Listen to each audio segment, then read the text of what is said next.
for the modern Nigerian economy. This era, the early opening up phase of the economy, heralded commercialization, liberalization, and privatization policy reforms.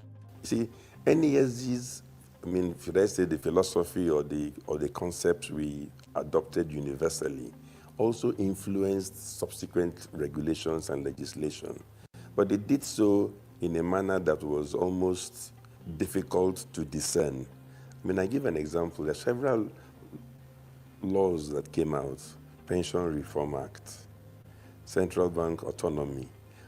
Some of the principles that governed these statutes were laid down, at least in discussions of past economic summits. Deregulation, opening up our country, and bringing a more understanding between the public and private sector became the hallmark. And most of the institutions you see today, EFCC, ICPC, Nigerian regulatory due process offices, these things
Years ago, Mrs. Izebuwa Kwale retired from active service at the Amadu Bello Teaching Hospital, Zaria, and today she is a pensioner.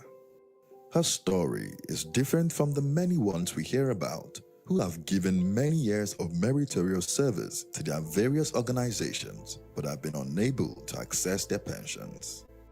This was because of the implementation of the Pension Reform Act by the government, which had given Mrs. Kwale and many others like her a future to look forward to in retirement. I've worked in ABU for almost 30 years. I was the laboratory head. I was actually afraid because they will tell you, it takes time, and you know what it is not to earn salary. But it didn't actually take time. My pension managers were IBTC. So getting to 6 months, they will tell you to start processing. The processing took probably let's say 2 months or maybe about 2-3 months. They paid me everything that I was due. 20 years ago, right, specifically before 2004, right, there was no contributory pension scheme. There was none in Nigeria. Did we participate, when you look at those who put it together to put, Pension Reform Act 2004 in place? The answer is yes. So as we speak today now, the pension industry in Nigeria, go and check. Even though it has a long way to go, there is still a lot of room for improvement. We are talking about subscribers of about 12 million, but most of the salary earners in Nigeria, they are in the pension industry, right? And a lot of headroom for growth, but the important thing is that industry represents the largest domestic institutional investors that we've got in Nigeria. To understand the true origins of the Pension Reform Act, we need to go as far back as 1965 to an idea which came from one man, the late Chief Ernest Shonekan, who decided that private sector participation in policy reforms was the gateway to true economic rebirth and restoration. For Chief Ernest Shonekan, inspired by his participation as a private sector representative in the 1965 international conference that focused on frameworks and modalities for a thriving private sector, the first seeds of a similar summit for Nigeria's economy were sown. With the contributions from two other fellow erudite leaders of thought, who together would later become the founding members, they formed a think tank group in the 1990s which made recommendations to the then military government of General Ibrahim Babangida on policy direction for the nation. And thus, the Nigerian Economic Summit was born, founded in 1993 and held on the 18th and 20th of February that year. It was later incorporated in 1996. NESG was a child of circumstance. Circumstance in the sense that we had a military regime. The style of management is a unitary, from top down. And at that particular point in time, both the private sector and the public sector all believed in the public management of economic affairs. And so by the early 1990s, we were dealing with almost complete state capture by military rule. Nigeria was also short out of many global cooperation frameworks, so we were isolated as a state, and the economy was closed. It was in that context that a group of concerned business professionals and industry leaders got together and started to discuss a need to engage the government of the day on the future of the economy. As technology, economic growth, multiculturalism, globalization, and IT began to advance across the world, and nations began to consolidate economic and political power, the NESG realized that Nigeria could not afford to be left behind. And so, on the 30th of September 1997, Nigeria's Vision 2010 Committee, chaired by the former head of the nation's interim government, Chief Ernest Shonekan, presented its report to the then head of state, General Sani Abacha. The NESG pioneered the concept of visioning. And back in 95, within our first 3 years, I think we had Vision 2010. During this phase, the Nigerian Economic Summit, NES, made notable impact by establishing global benchmarking discipline as the premise for national economic scorecard measurements, reviews, and assessments. This was part of the efforts to set the agenda for the modern Nigerian economy. This era, the early opening up phase of the economy, heralded commercialization, liberalization, and privatization policy reforms. See, NESG's, should I say the philosophy or the concepts we adopted universally also influenced subsequent regulations and legislation. But it did so in a manner that was almost difficult to discern. I give an example. There are several laws that came out: Pension Reform Act, Central Bank Autonomy. Some of the principles that governed these statutes were laid down, at least in discussions of past economic summits. Deregulation, opening up our country, and bringing a more understanding between the public and private sector became the hallmark. And most of the institutions you see today, EFCC, ICPC, Nigerian regulatory due process offices, these things, most of them were instituted because of our recommendation. If you go back, you have to go and queue at NITEL if you want to make international calls. Now you can do from the convenience of your home, anywhere. That's opening up. So that private-public partnership enabled it because we forced governments to privatize NITEL, and a new telephony system emerged. The Nigerian Economic Summit drove reform legislations in key reforming sectors like power sector, with the National Electric Power Authority, NEPA, renamed Power Holding Company of Nigeria, PHCN, and broken up into 18 companies that involved the private sector in the generation, transmission, and distribution of electricity. 2. The creation of the Ministry of Communication Technology. 3. The strategic concession, commercialization, and privatization of Nigeria's seaports, amongst other sector reforms. People are sitting in Nigeria Investment Promotion Council today, which was conceived as a one-stop shop for investors in Nigeria. That was not only the NESG proposal or recommendation. The NESG actually set up the committee that drafted the legislation, and I was a member of that committee, what you have as today's Nigeria Investment Promotion Act. It's verbatim, a draft from NESG. You know, we have done Vision 2010. Then, because of the transition of the president, there was a discontinuation. It was in 2010 when Mr. Jonathan was now in office that focus on rebutting the vision and creating a longer-term vision for 2020 got greater attraction. As the Vision 2020 ended in 2020, we supported the government in creating a new Vision 2050 agenda and a medium-term development plan 2021 to 2025.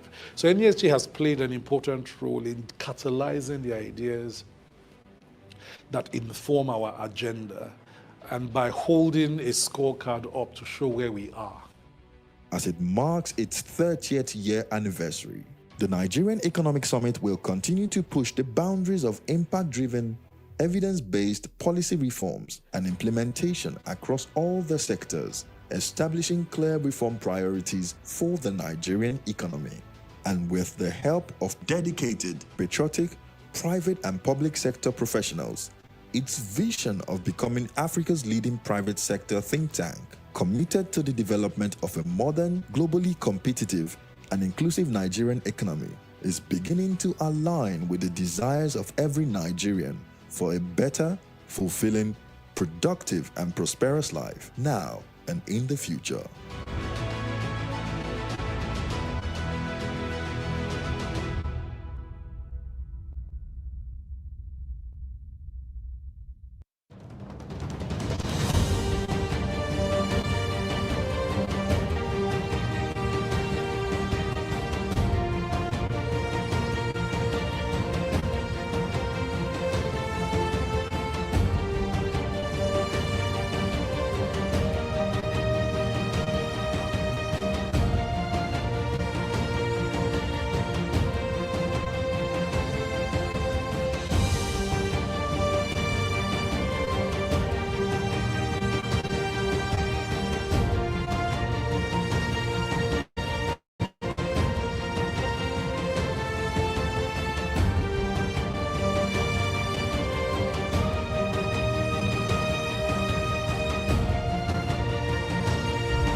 Years ago, Mrs. Ezebunwa Kwale retired from active service at the Ahmadu Bello Teaching Hospital, Zaria. And today, she is a pensioner. Her story is different from the many ones we hear about who have given many years of meritorious service to their various organizations but have been unable to access their pensions. This was because of the implementation of the Pension Reform Act by the government, which had given Mrs. Kwale and many others like her a future to look forward to in retirement. I've worked in ABU for almost 30 years. I was the laboratory head.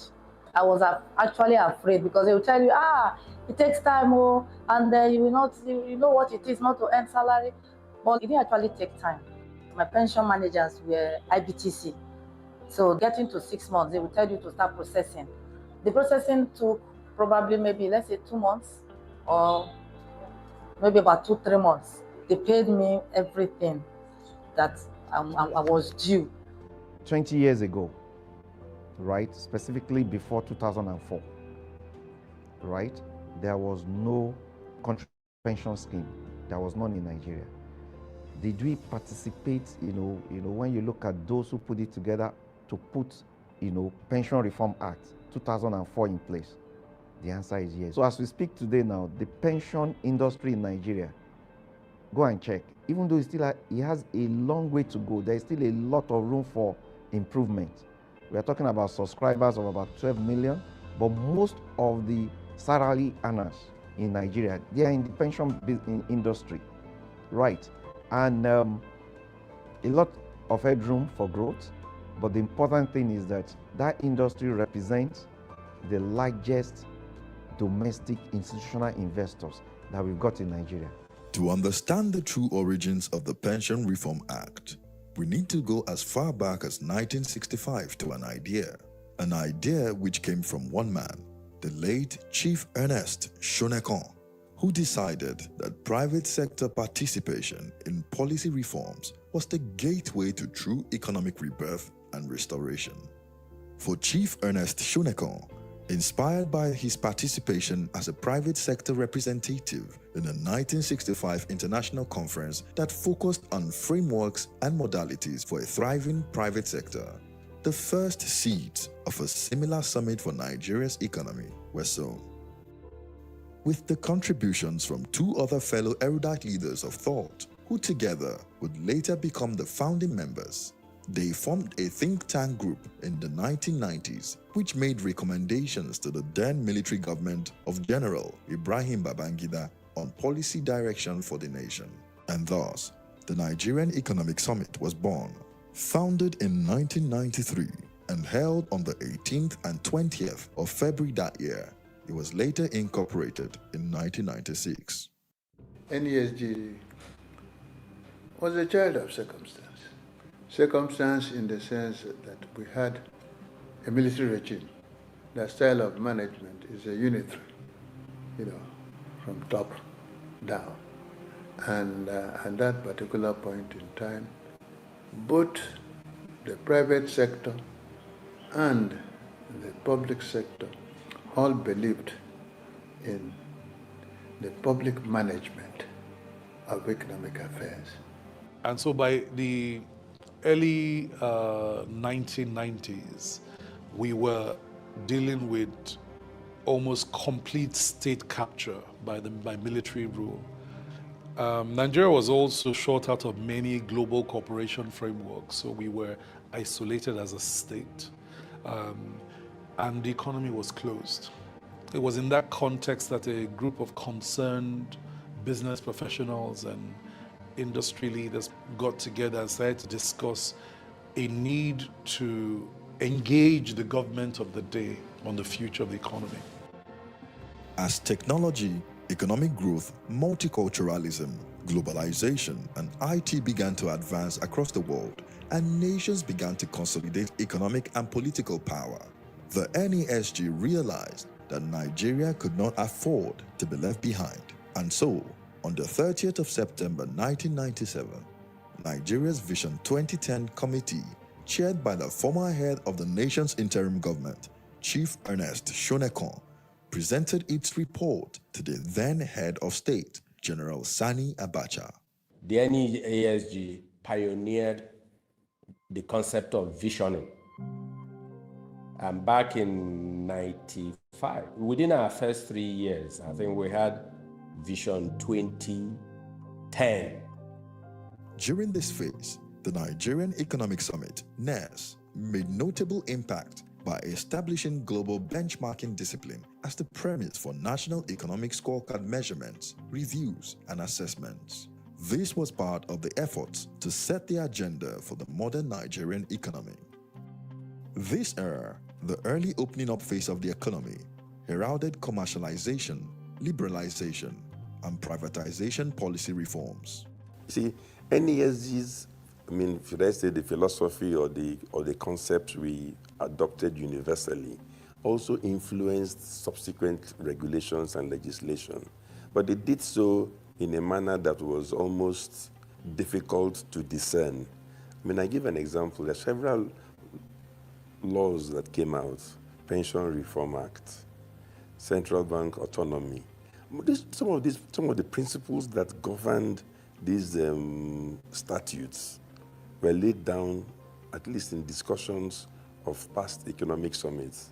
Deregulation, opening up our country, and bringing a more understanding between the public and private sector became the hallmark.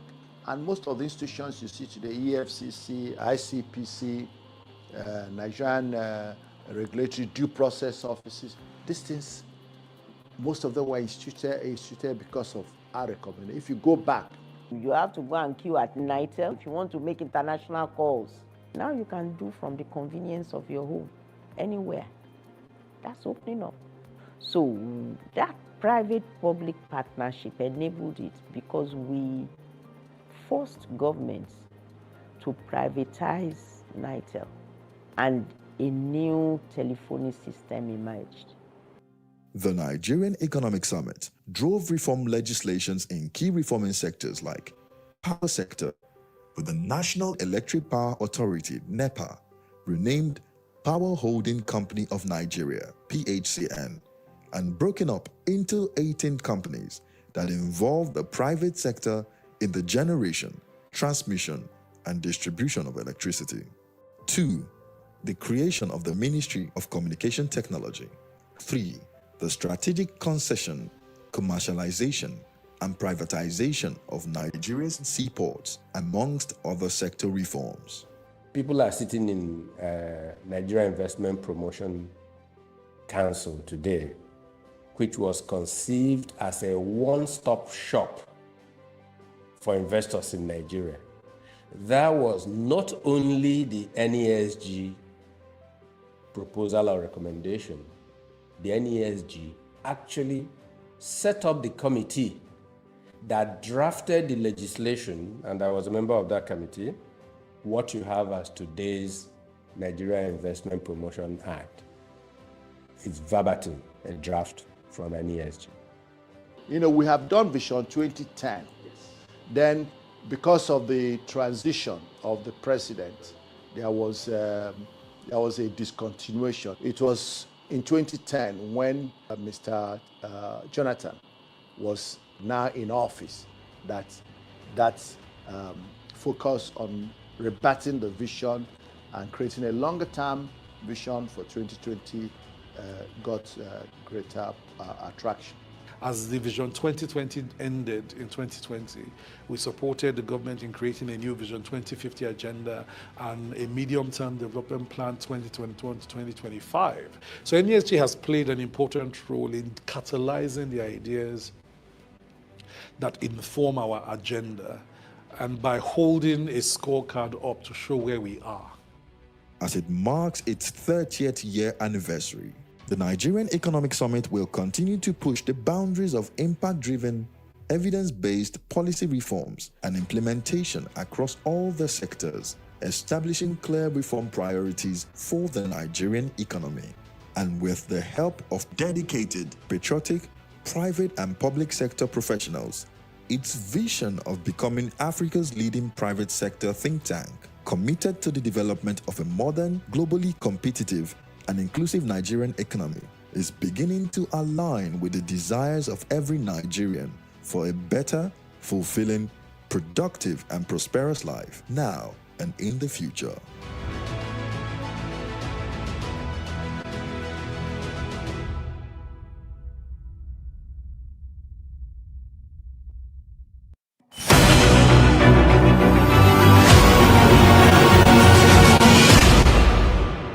The Hamilton project was conceptualized on what needs to change for Nigeria to move at the pace that we all want. And that reflection led to one conclusion, that economic policy was not enough, that minds have to change. It is a distinct privilege to address you at this crucial NESG dialogue session, organized under the Nigeria Hamilton Project. This theme has been powerfully articulated by Professor Osita Ogbu in his compelling book, which serves as the intellectual anchor for this event. In my opinion, the philosophy of leadership is about the vision, consistency, and a relentless focus on the well-being of the people.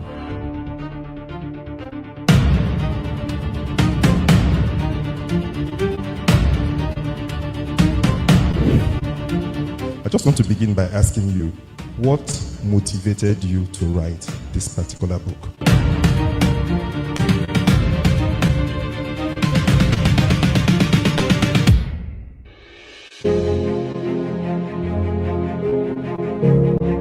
One of my pains come from when I read papers I wrote 30 years ago, and they are still relevant. And I'm asking myself, so we haven't actually moved the needle.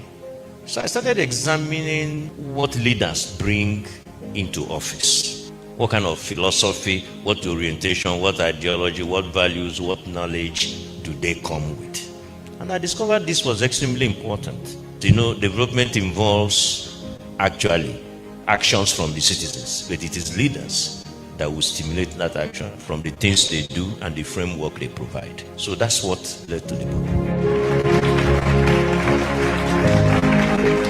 The intellectual community should be developed and supported by the state.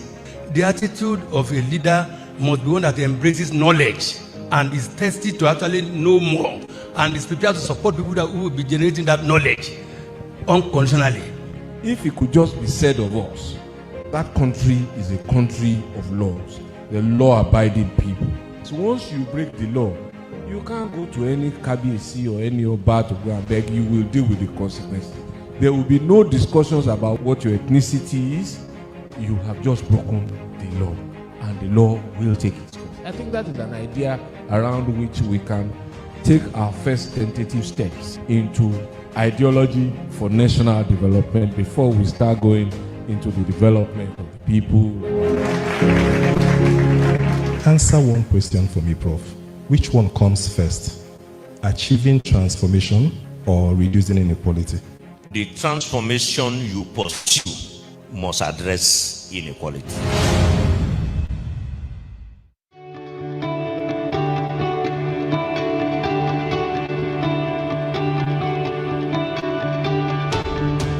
Jobs and productivity are the heart of Nigeria's developmental challenge. Today, over 90% of Nigerian workers are in informal employment, which means very low productivity and limited opportunities for scaling in terms of wage growth. In addition, you'll also find that over 80% of Nigerians work in sectors or engage in activities that have very low productivity. This means that the kind of jobs that will lift people out of poverty are scarce. The NESG Jobs and Productivity Report looks at the state of jobs in Nigeria. What are the reforms that needs to be made? And in fact, the number of jobs that need to be created in the next couple of years as we approach 2030. What we found is that Nigeria needs to create about 27 million new formal jobs going into 2030. This means 4.5 million jobs every year. But jobs are not just the problem. We're also looking at very low productivity across key sectors. And so to deliver these 27 million jobs, there has to be deliberate effort to expand the depth and the breadth of the private sector. And we also estimated that the economy has to grow by an estimate of over 7%, for us to deliver these kinds of jobs. In this report, we developed a framework which we called the Nigerian Works Framework. The framework outlines 6 key priorities to improve job creation in Nigeria and also improve productivity. But overall, we think that collaboration is key. Collaboration between government, private sector, civil society, non-governmental organizations, the academia, and every other stakeholders. We have to come together to address this problem. If we come together and act boldly and urgently, we will be able to move Nigeria from hustle to decent jobs, from potential to productivity. And we believe that jobs are very key to reducing poverty and improving income and the livelihoods of citizens. So I invite you to read the report, engage with it, reach out to us, have discussions on it. Hopefully, you will find it very useful and insightful. Thank you.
2 years ago, Mrs. Izebua Kwale retired from active service at the Ahmadu Bello Teaching Hospital, Zaria. And today, she is a pensioner. Her story is different from the many ones we hear about who have given many years of meritorious service to their various organizations but have been unable to access their pensions. This was because of the implementation of the Pension Reform Act by the government, which had given Mrs. Kwale and many others like her a future to look forward to in retirement. I've worked in ABU for almost 30 years. I was the laboratory head. I was actually afraid because they will tell you, it takes time, and then you will not, you know what it is not to earn salary. But it didn't actually take time. My pension managers were IBTC. So getting to 6 months, they will tell you to start processing. The processing took probably maybe, let's say 2 months or maybe about 2-3 months. They paid me everything that I was due.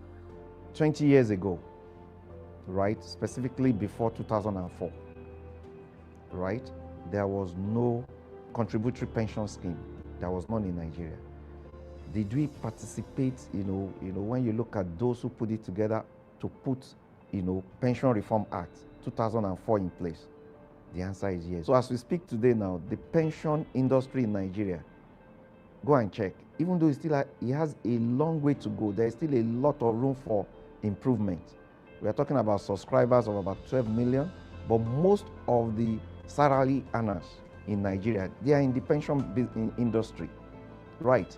And a lot of headroom for growth, but the important thing is that that industry represents the largest domestic institutional investors that we've got in Nigeria. To understand the true origins of the Pension Reform Act, we need to go as far back as 1965 to an idea which came from one man, the late Chief Ernest Shonekon, who decided that private sector participation in policy reforms was the gateway to true economic rebirth and restoration. For Chief Ernest Shonekon, inspired by his participation as a private sector representative in a 1965 international conference that focused on frameworks and modalities for a thriving private sector, the first seeds of a similar summit for Nigeria's economy were sown. With the contributions from 2 other fellow erudite leaders of thought, who together would later become the founding members, they formed a think tank group in the 1990s, which made recommendations to the then military. Request that we put our phones on silent or vibrate mode. If you can afford to turn it off, please do. We're getting the event started right away. Please put your phones on silent. In 1 minute, we would rise for the national anthem. And as a mark of respect for our dear country, once the national anthem gets underway, we stop all forms of movement. So our planning committee and ushers, we have 60 seconds to quickly cross the final T's and dot the final I's. We now have 50 seconds, and it's now 48. And the time is counting down to injury time. It's getting tense as it was last night. And we all went home very excited, watching the sea of reds and green. Put your hands together for the Super Eagles of Nigeria. They did an excellent job keeping Morocco together for 90 minutes and an extra 30 minutes before we finally won. And the Egyptians we see now, we will see them on Saturday and see them no more. Gentlemen, please, shall we rise for the national anthem? Please keep the doors closed, and let's all stand at attention as much as we can. The national anthem, please. Nigeria, we hail thee, our own dear native land. Though tribe and tongue may differ, in brotherhood we stand. Nigerians, home and proud.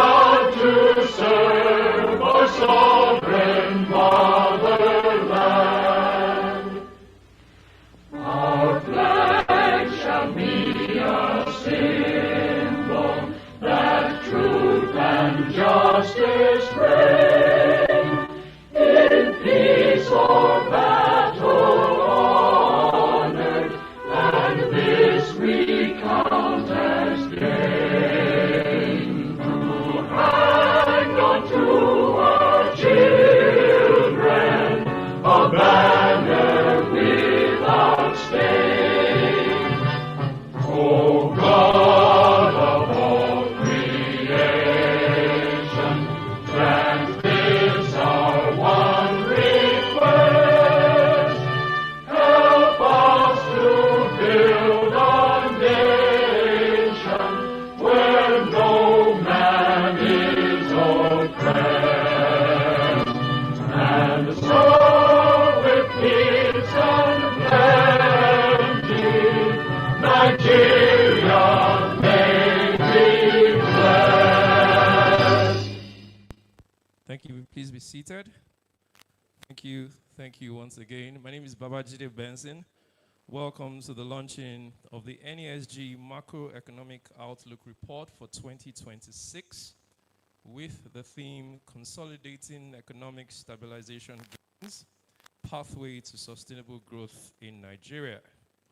Just a quick rundown of the agenda. We're going to take opening remarks by the chairman of the NESG, Mr. Ni Yusuf, right after which the chief economist, Dr. Umi Shakun, will make a presentation of the outlook for 2026. After that, we will proceed to officially launch the report, and we'll take a keynote speech by the Honorable Minister of Finance and Coordinating Minister of the Economy. We'll have a panel session right after that, made up of eminent persons who know their onions. And we will come to you, the audience, to ask some of the questions that have been bogging your mind. After that, we will have an outlook on industrial development in Nigeria based on the new National Industrial Policy. And that's one of the reasons why we have the Honorable Minister of State for Industry, Trade, and Investment. And we'll also have a policy address from him after that, and we will launch the December inflation reports. We'll come back to you one more time for questions, and we'll take closing remarks from the CEO of the Nigeria Economic Summit Group. It's now my pleasure, therefore, to invite for his opening remarks the chairman of the NESG, Mr. Ni Yusuf.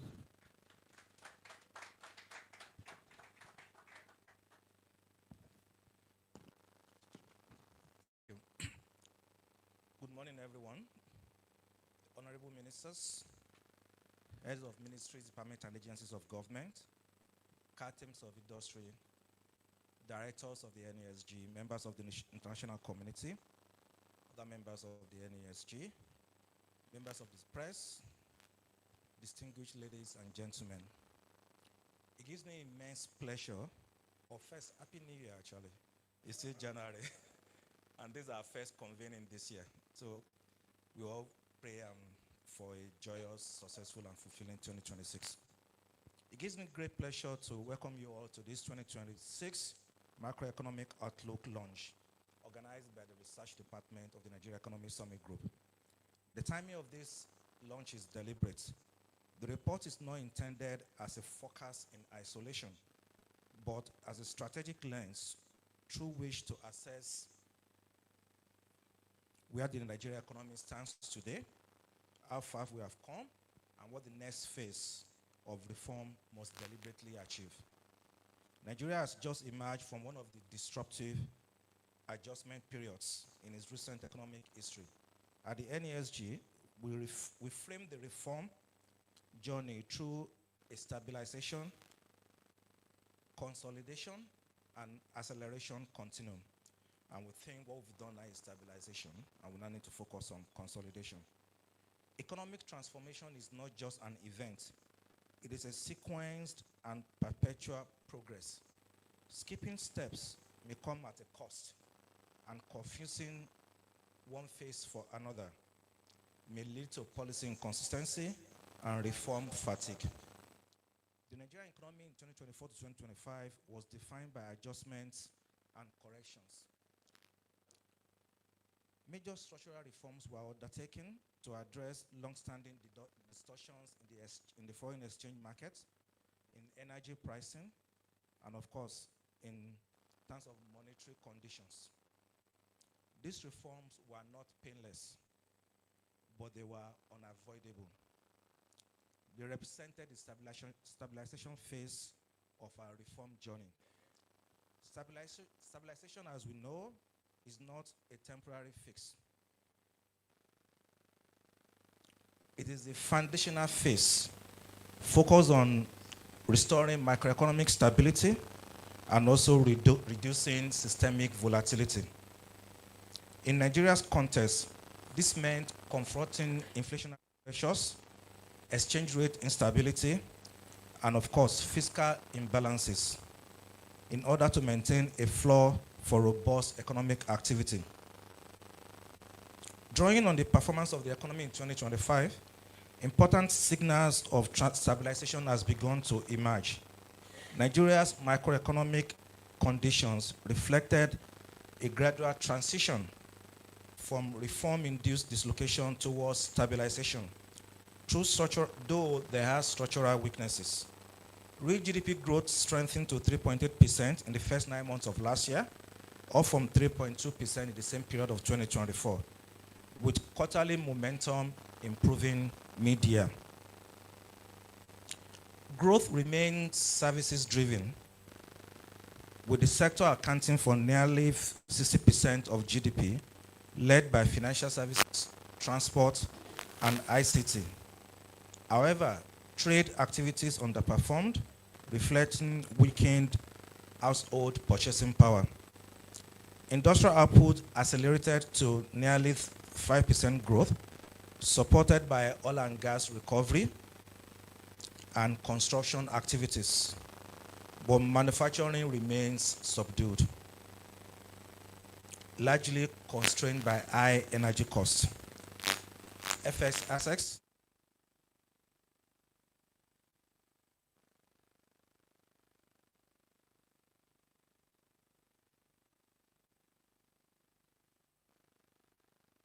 to insecurity, logistics costs, and inflation, input inflation. Following the rebasing of the headline inflation moderated sharply, falling from over 33% in 2024 to around 21% in 2025, supported by exchange rate stabilization, a slowdown in administered prices, particularly fuel costs and other factors. FS market conditions improved, supported by policy reforms, elevated interest rates, and reserves accretion, and of course, reduced petroleum imports. The external balance strengthened, though largely through import compression rather than export diversification. Capital inflows rebounded during the year, driven mainly by portfolio investment, while FDI remains weak, underscoring our unresolved structural and productivity constraints. Monetary policy stayed restrictive, supporting stability, but continuing to weigh on real sector credit and investment. So the picture that emerges therefore suggests that the economy has moved away from acute macroeconomic dislocation towards a more predictable environment. The key question before us, therefore, is no longer whether reform is necessary, but rather, how do we consolidate the gains already achieved and convert them into sustainable, inclusive growth? However, stabilization alone does not equate to prosperity. Growth remains modest and uneven, driven by a narrow set of sectors with weak transmission to employment and to household incomes. Real purchasing power remains under pressure, and welfare outcomes continue to lag behind macro indicators. These realities underscore a critical point. Stability is a necessary condition for growth, but it is not sufficient. So this brings us to the central thesis of the 2026 NESG Macroeconomic Outlook, with the question, how do we consolidate things that we have achieved to reflect in the metrics of welfare outcomes for the average citizen? Consolidation to us is a medium-term transition stage where achieved stability must be fortified and translated into productivity gains across the economy. It is a structural bridge between reforms and results. And in this phase, the reduction in macroeconomic disruption must be deliberately leveraged to remove bottlenecks that constrain output, investment, and competitiveness. For Nigeria, consolidation requires a shift in emphasis. Policy must move from inconsistency across sectors to that of coherence, from firefighting to system building, from short-term fixes to institutional strengthening. The 2026 Macroeconomic Outlook highlights several pillars critical to successful consolidation and places strong emphasis on sequencing discipline and also on realism. Reform fatigue is a real risk, but reform reversal will be far more costly. So we all have to stay the course. The challenge before us, therefore, is how we must stay the course while refining and strengthening the quality of implementation. At the NESG, we remain committed to playing the role of a trusted partner in this process. We'll continue to provide evidence-based analysis, conveying constructive public-private dialogue, and track reform outcomes with intellectual honesty. Let me conclude with this thought. Nigeria has made difficult choices to stabilize its economy. The task ahead is to ensure that these choices and our sacrifices translate into opportunities, productivity, and shared prosperity. Consolidation is the hard work of turning reform into results for all. It is fitting that today's launch of the 2026 Macroeconomic Outlook is also being used for the soft launch of the National Industrial Policy by the Federal Ministry of Industry, Trade and Investment, and also we will have remarks by the Statistician General and the launch of the December inflation report. These two events are indication of the partnership between the NESG and the public sector. We hope that this year's Macroeconomic Outlook event will help facilitate discussions on reforms and actions required to translate reforms into results this year and for subsequent years, so that we can consolidate our economic outcomes and also lay a strong foundation for economic acceleration. I wish us all fruitful deliberations, and thank you all for your commitment to the transformation of the Nigerian economy, and may God bless the Federal Republic of Nigeria.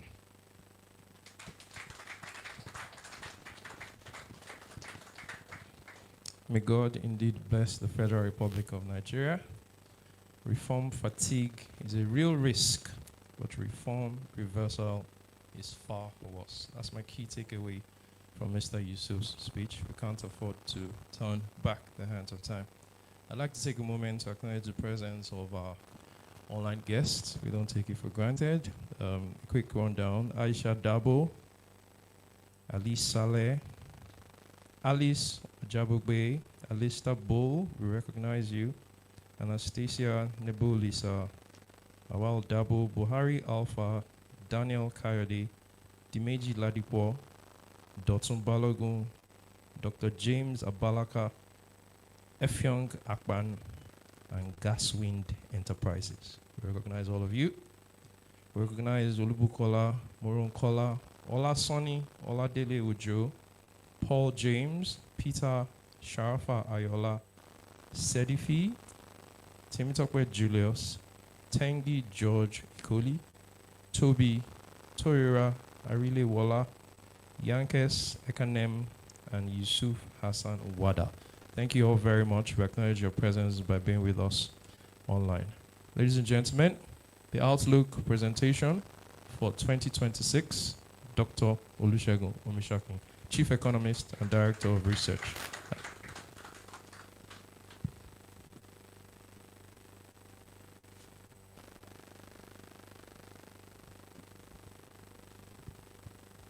Yeah, good morning, everyone.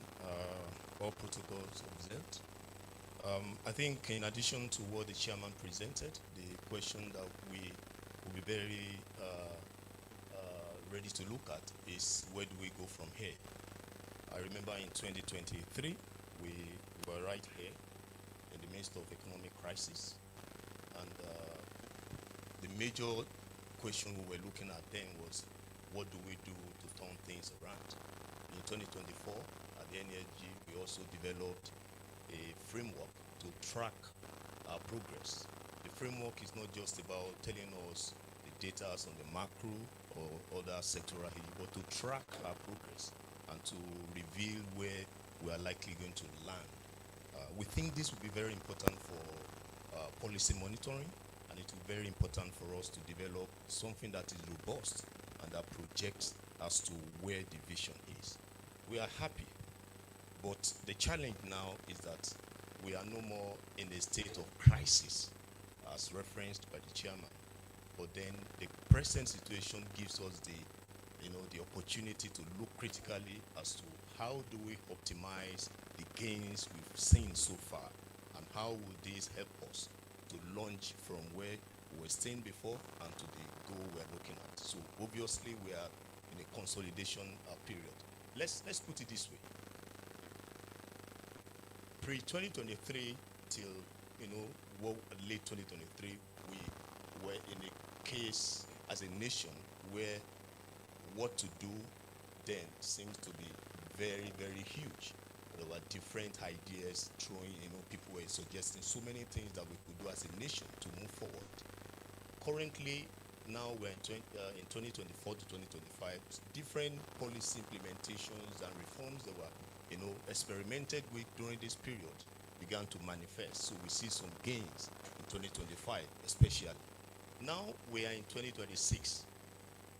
We are in the consolidation phase. The idea of consolidation phase is not to say we are totally out of the macro instability, because we know that depending on how we look at instability or stability could, also affect how we interpret our current situation. Yes, we have recorded massive gains when it comes to the current state of the macroeconomy.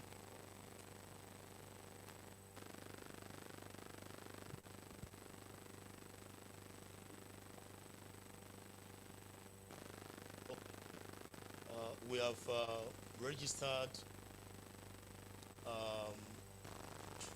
we have registered evident economic gains, whether we look at it from the productive capacity as a nation, our real GDP, whether we look at it from the inflation control, or we look at it from the foreign reserves, our ability to manage our FX volatility, and indeed the exchange rate stability. We've put all these things out to show that these are headlines. We have currently some challenges, but this is worth celebrating. But the question is not just about what we have gained. The question is also about how do we work on the gains and move forward beyond here. And then so we are looking at 2026 as a very strategic year for government and for policymakers, and indeed for business environment, to say there are 3 areas or 4 areas we need to pay attention to that will help us indeed achieve economic consolidation and help us to fast track the progress from 2026 to 2029 and indeed 2030. The first one is the growth gap. We have moved significantly from where we used to be. Now we are at 3.8%, the real GDP, but the expected growth that the economy needs to really move ahead hangs around 5.5–6%. We also think that in terms of the structural weaknesses, we record currently manufacturing contributing 1.5% for the year, and then agri 2.2%. We need to move forward beyond this to have an economy that grows on the average of 6%, and to have just the services sectors leading this growth by 60% shows that we need to do much more. We also are noticing the fiscal stress regarding our capacity to manage our external debt and our borrowing. And lastly, the risks of policy reversal. the political situation is coming. By 2027, we'll also be in a very different condition. So the question is, how do we continue with what we've started, and how do we keep focusing on the goal eventually? And so the next slide we want to share represents what we've observed as we call it a critical 18-month window after stabilization reforms. We've seen this being displayed in countries like Ghana, countries like Brazil. What they did happened to be exactly what we went through and what we are going through now. After a series of reforms to stabilize the economy, most countries are so satisfied with this that they relax. And after 18 years of non-consistent implementation and consolidation, the economy reversed back. We've seen this in different countries. So we think the gains we've experienced now, we are seeing now, good, but we need to craft how do we move from here? And so by 2027, if we are distracted by the gains we've seen now and we are not really doing really good in terms of deepening our reforms, our institutions, the fear is we might not be able to achieve or go beyond what we have classified as consolidation phase. Now, we developed 4 pillars as to the best approach, to look at the consolidation. The first one is macroeconomic anchoring. Different people have different views about our macroeconomic stability. Yes, everybody says, yeah, we still need to deepen this, we still need to do that. Yes, but the most important thing that we've identified is that our inflation targeting, we should be looking at a single digit by 2019. The single digits in this case represent the best case to show that an economy has consolidated solidly, not just at the not just close to crisis period. We're also looking at the need for us to have way above 50 billion US dollar in terms of our foreign reserve and FX stability in the same ways. We are already experiencing positive real interest rates, which we think should be maintained. Another pillar speaks to the structural transformation, and this is huge. Most of the activities that we see about how we've achieved macroeconomic stability will be meaningful or otherwise if we have the sectoral levels displaying the same features. For instance, currently, our productive capacity is still a huge challenge, and which may reverse all the gains we have experienced so far. We have the manufacturing sector growing at 1.5%. Currently, we have the agri growing by 2%. This is a very risky signal in that we have huge sectors that are not able to fulfill the fundamentals of our consolidation goal in terms of job creation, in terms of impact and inclusion. And it will impact on how we also manage our inclusive infrastructure, inclusive growth, the job creation, and the rest. So we think we need to focus more in strengthening the structural transformation by identifying mostly the role of agriculture and manufacturing in the economy, and also the power and our export diversification. The third pillar speaks to institutional deepening. The new tax laws will be coming, or is already here with us. It's not coming, this is January. We need to make sure that we strengthen not just the collection, not just the getting in the appropriate money, but also in spending, because this will also impact on how we consolidate the present condition. And lastly is the social protection and jobs. This looks okay when it comes to helping people to be isolated from the negative impact of economic instability. But as we move on from here, we need to redefine what social protection and job means. It shouldn't be, again, the business as usual or protection. It should be protecting people to launch ahead, protecting people to be part of the productive atmosphere. And so these are the issues that we think we can concentrate on for now that would also be of great impact on our economic consolidation. Now, we've also identified how we can go about working together or playing out these 4 pillars. The first one is the collaboration or coordination between the monetary and fiscal policies or institutions. We've seen this played out last year greatly, and we've seen the result. We think we should continue on that path to make sure that we achieve a greater, management, especially on the side of the monetary part, where we now should begin to look at how do we focus on inflation targeting. How do we make sure that inflation is not just reacting to instability, but now driving the economy, the inflation targeting driving the economy. The same thing happens about the sectoral rebalancing. We've talked about the role of manufacturing. Manufacturing isn't just about producing finished goods. It's also very critical in expanding agriculture value chain.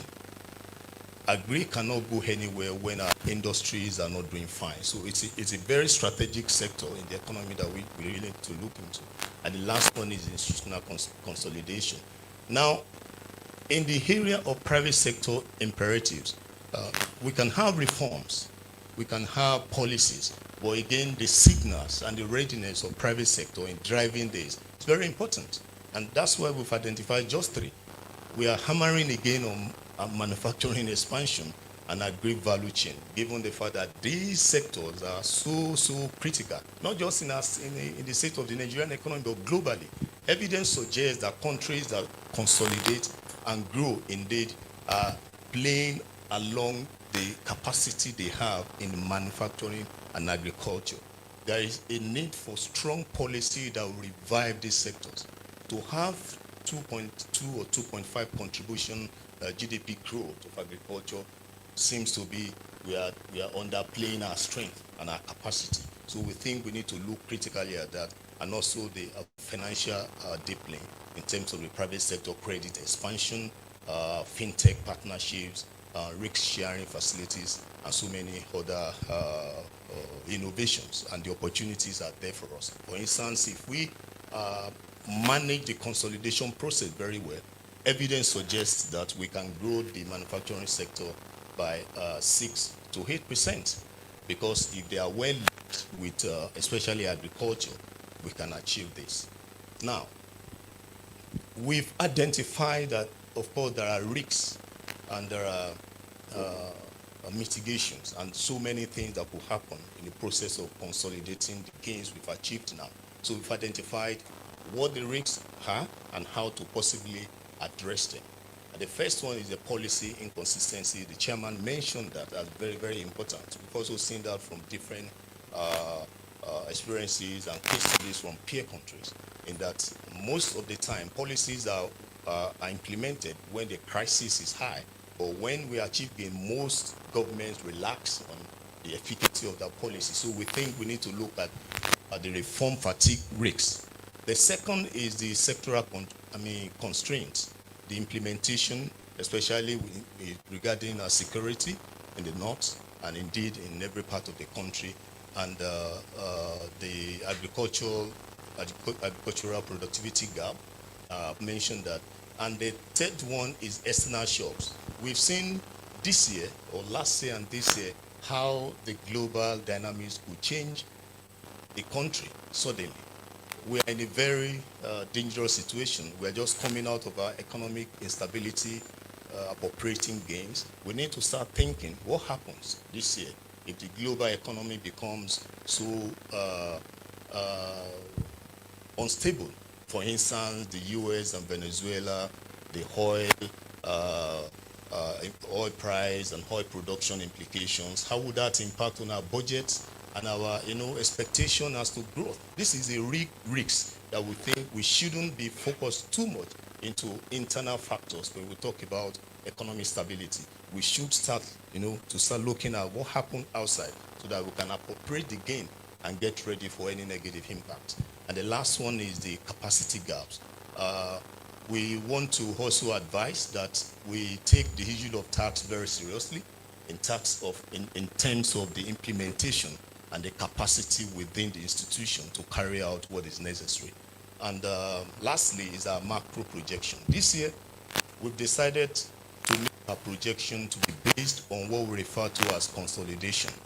In other words, we are not making projection like we are just making it without understanding the situation we are going through. We've moved from 2024, 2025.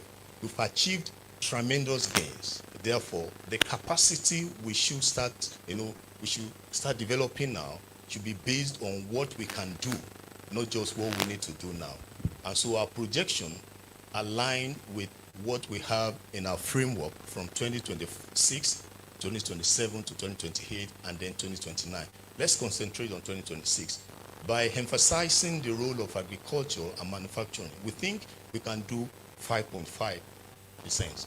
Last year, we have projected 5% for our optimistic projection. We ended up with 3.8. But now this is not just optimistic. This is not an optimistic. This is driven by the urgency of consolidation. And so this year, we are projecting 5.5%, inflation around 16% for the whole year, and then our reserves to jump to 52 billion US dollars. And the same thing, if we can achieve our 2026 target, it's easy for us to lay other layers of 2027, 28, and 2029, and so forth. So these are the major evidence and data that we want to throw out for us to see how do we achieve this, what would this mean in terms of economic consolidation. But again, if we fail to do this, if we don't concentrate on the need for us to consolidate, the risk is still there. We may, move back and start going in a rate of 2 to 3%, which is what we've been doing so far. I know we have so many projections for the year, positive, optimistic projection. And so we have assumed that this shouldn't be what we need to concentrate on. We shouldn't be here. We've been here before and we've moved past this. And lastly, these are the critical hacks from the government, the need to implement consolidation agenda with discipline and transparency. This is a very critical situation we find ourselves. We have moved, we have gains. That means that we need to be more serious and more, we need to take things so seriously, because very soon we're going to achieve the aim and the goal that we are setting for ourselves. And for private sector, the need to partner, not only to partner with government, but also to hold government accountable for reforms, which is one of the critical missions of NESG. Hold government accountable for reform, and indeed all the citizens. And lastly, from international partners, they need to continue technical and financial support, amplify credibility messaging internationally, and monitor and report on the consolidation progress. And lastly, Nigeria has turned the corner. Now we must sustain the momentum. The momentum is the consolidation. And we hope that when we come next year, what we will show is the evidence of consolidation. Thank you very much.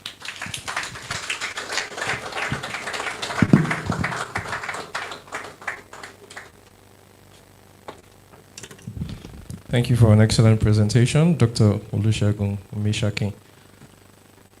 Now to the most important business of the day, which is the official launch of the Macroeconomic Outlook, the report. I'd like to invite to step forward Mr. Chairman, Mr. Ni Yusuf, accompanied by the CEO, Dr. Tayo Adiloju, the Honorable Minister of Finance and Coordinating Minister of the Economy, Mr. Wale Edu, the Honorable Minister of Industry in the Ministry of Industry, Trade and Investment, Senator John Owa Eno, the Vice Chairman of the Summit of the NESG, Mr. Boye Olusanya, the Deputy Governor of the Central Bank, Mr. Mohammed Sani Abdullahi. All please rise. Thank you.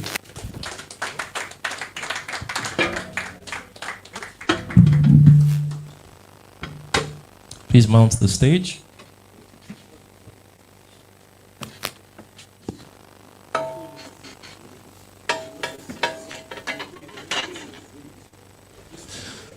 Okay, so, okay, we should have the,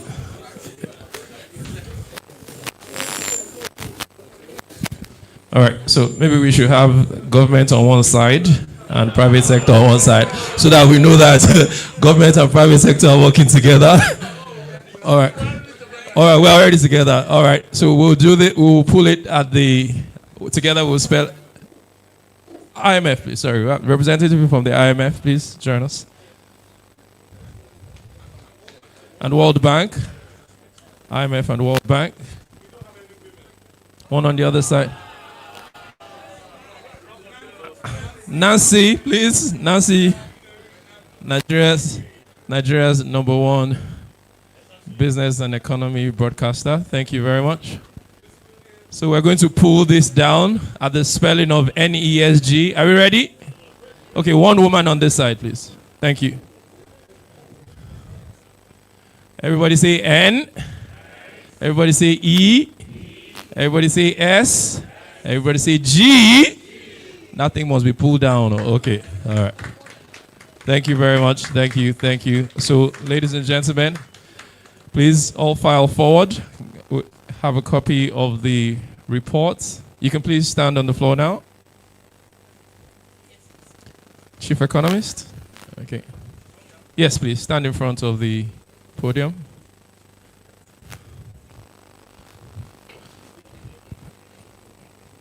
Everybody has a copy? Sorry. Can we stand behind the minister? No, you can stand up the stage as well. Yeah, so that you can show. All right, you can capture everybody. All right. Everybody say NESG. Everybody say macroeconomic. Everybody say 2026. Everybody say go and sit down. Thank you very much. Thank you. Thank you, Honorable Ministers. Thank you, Deputy Governor of Central Bank. Thank you, Mr. Chairman, NESG. Thank you, CEO. Thank you, and thank you. So everybody can now have a copy of the report, and you can begin to digest the work that has been done over a very extensive period by the team, by the research team at the Summit House. I'll allow us just 15 seconds for everybody to grab a copy and unveil it and open it or unwrap it as we prepare for the keynote speech to be delivered by the Minister of Finance and Coordinating Minister of the Economy. The theme, Nigeria's economic reform journey, consolidating economic stabilization gains. Ladies and gentlemen, this is another very important moment at today's occasion. Everybody has a copy now.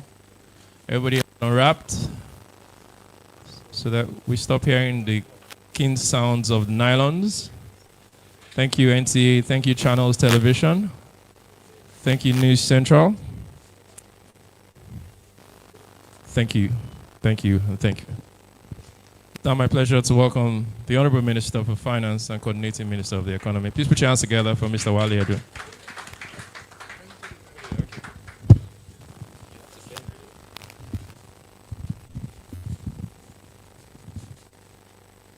Thank you. Can we do a sound check without me holding?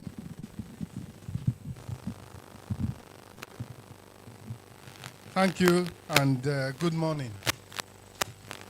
Very pleased to be here. And you know, Dr. Omishakin was allowed to get away with so little formality.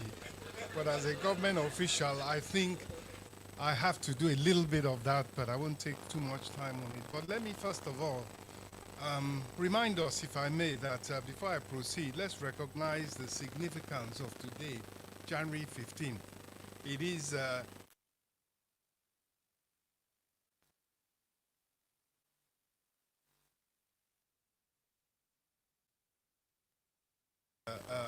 have our thoughts with the armed forces, of course, led by the Commander-in-Chief, President Bola Ahmed Tinubu, GCFR. We pay tribute to them, we honor them, we honor our fallen heroes, and we salute those that continue to serve. May the souls of our fallen heroes rest in perfect peace.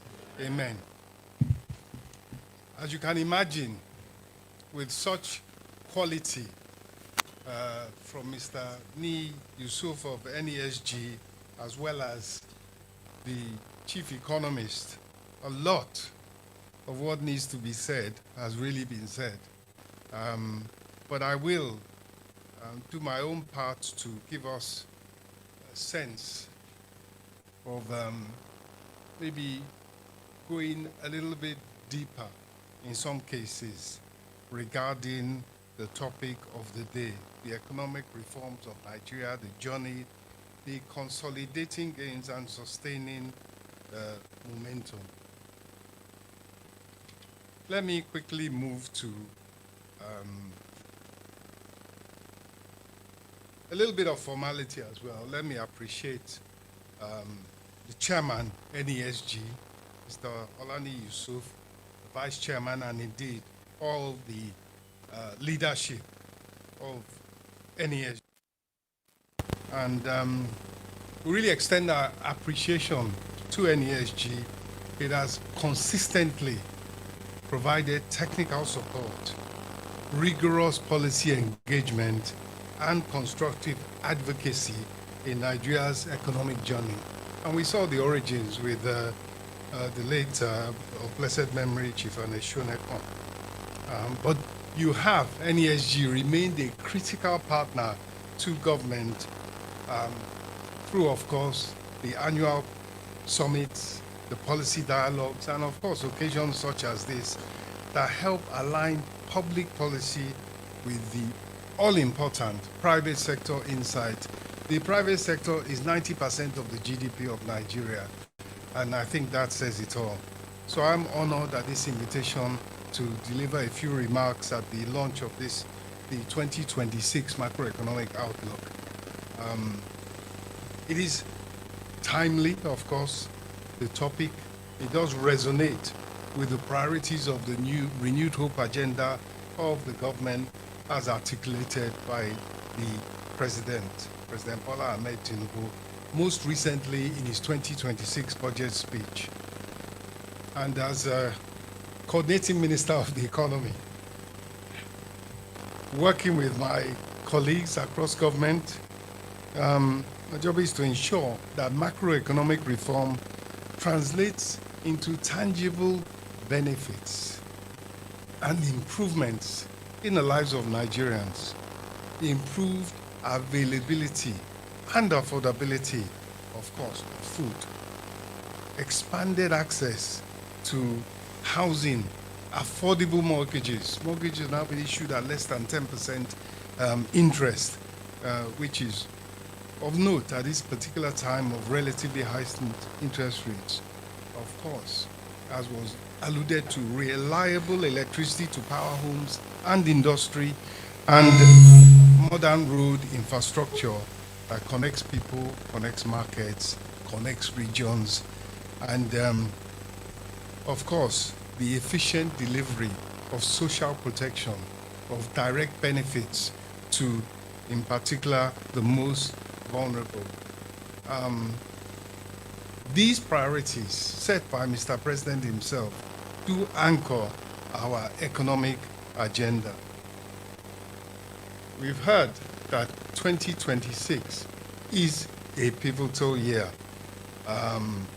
Ladies and gentlemen, it does, I agree, mark a pivotal moment in our journey, because after 2 years or so of implementing what we all agree are transformative and politically difficult reforms, this administration has delivered what I would say significant macroeconomic stabilization.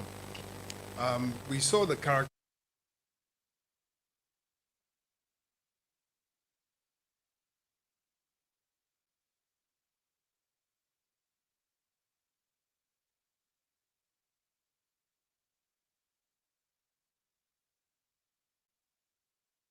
those were.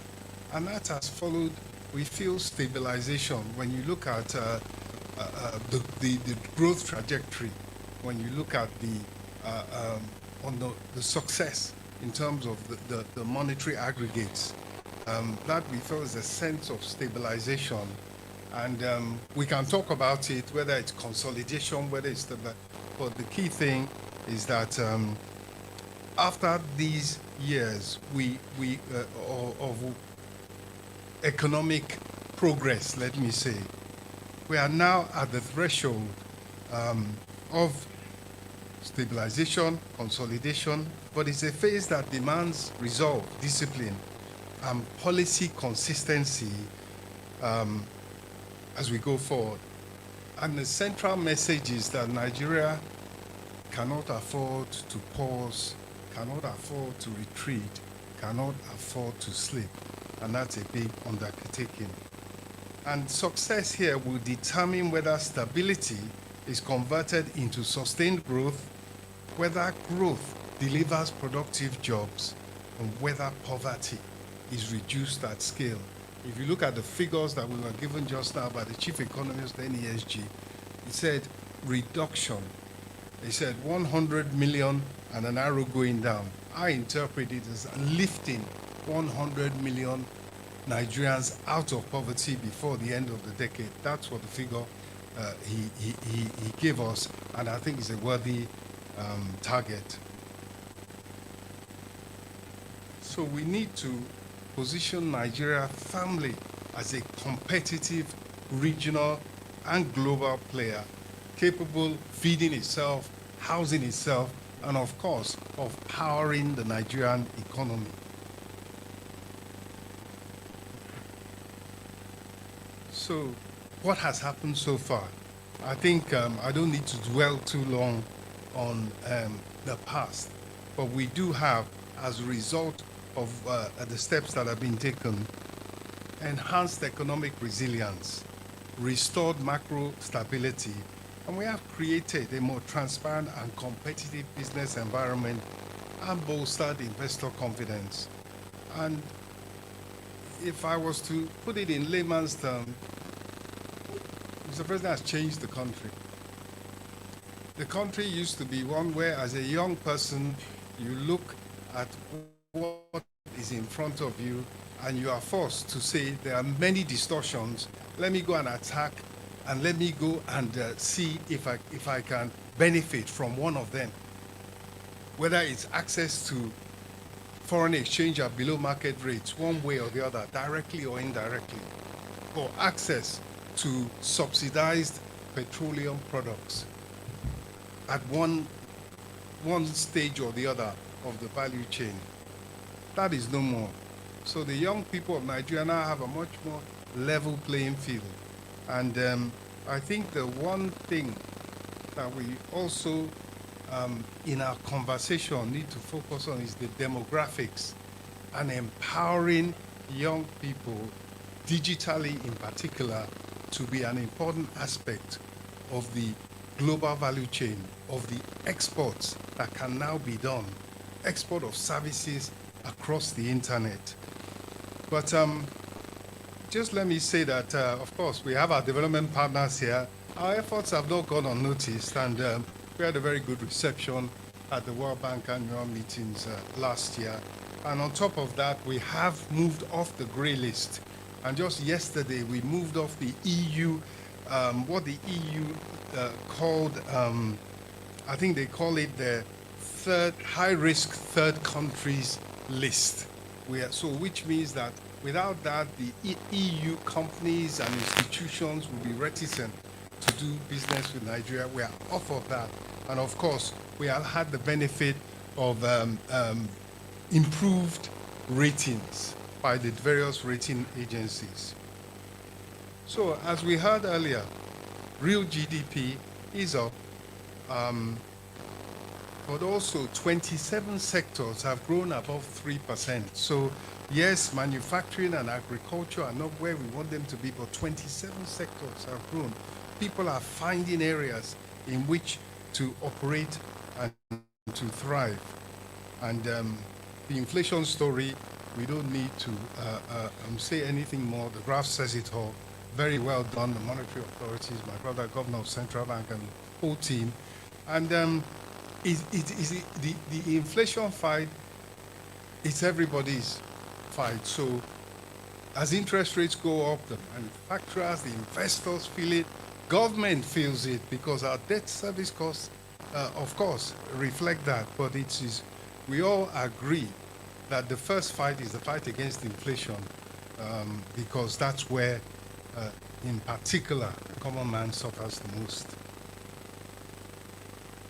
We know what's happened in terms of the trade surplus, the foreign exchange reserves, the market capitalization of the stock exchange, I think, is above $500 billion.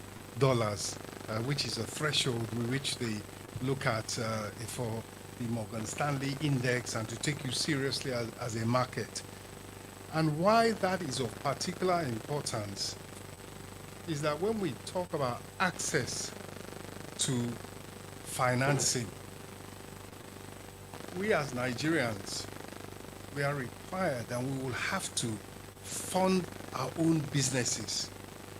We will have to have savings instruments that allow at all levels, at the retail level, people to access profitable investments, and it will be mainly through the stock market.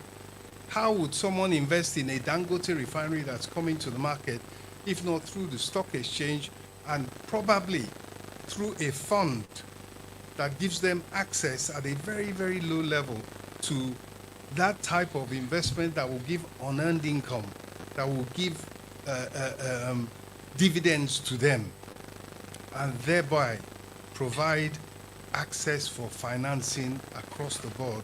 Nigerian money will need to move into savings and investment at all levels for us to grow this economy. That's why that market capitalization is particularly important, and we need to see further growth in that area. And you know, all these outcomes, they do reflect deliberate policy choices, and they do create the macro and fiscal conditions required to stabilize food prices, lower the cost of capital, expand mortgage lending, scale electricity delivery, and accelerate road construction, just to mention a few, across the Federation. And as we have said, our task is now to consolidate those gains so that stability becomes prosperity, and of course, prosperity becomes shared prosperity, where millions are lifted out of poverty. In terms of fiscal performance, we saw the risks were highlighted. We need to strengthen the foundations amid challenges. Despite the global headwinds and domestic constraints, Nigeria's fiscal position did demonstrate resilience and, I would say, marked improvement, and reflecting an attempt at disciplined management and transparency-focused reforms. Of course, the fiscal deficit at 3.4% was relatively stable in 2025, just above the Fiscal Responsibility Act stipulation of 3% maximum. So there's a fight to get it down to within the level stipulated. And of course, we've said debt service was highlighted as something that we have to keep battling with. The debt to GDP ratio is more than acceptable. And when we look at the public stock of debt, it's 100, in Naira terms, it's 152 billion. Well, 30 trillion, sorry, 132 trillion, just over 152 trillion, just over $100 billion. But of that figure, 30 trillion, and I've just referred to transparency and accountability, 30 trillion was outside the books, was brought in. Those were the ways and means that were not they were just ignored before. And now we have put them inside as part and recognize that this is part of the debt stock of Nigeria. Another 50 trillion or so is accounted for by the fact that it's the dollar-denominated debt. When the exchange rate moved, of course, that will move. So you've got 50 plus, so out of 152 trillion naira, 80 is just adjustments. It's not new borrowing at all. So I think that's an important metric to bear in mind, that this adjustment process has meant fiscal realities which we have to deal with. In terms of the budget of 2025, is still being rounded up. We just as at the third quarter, we had revenue was still 61% below the budget, and likewise expenditure was 60% of the annual target. And while non-oil revenue performance did improve significantly at the federation level, overall revenue was constrained by shortfalls in oil and gas receipts compared to where we had budgeted them. Despite this, the president did prioritize fiscal federalism. There again, the transparency, the accountability, to ensure that the federation account operated as it should.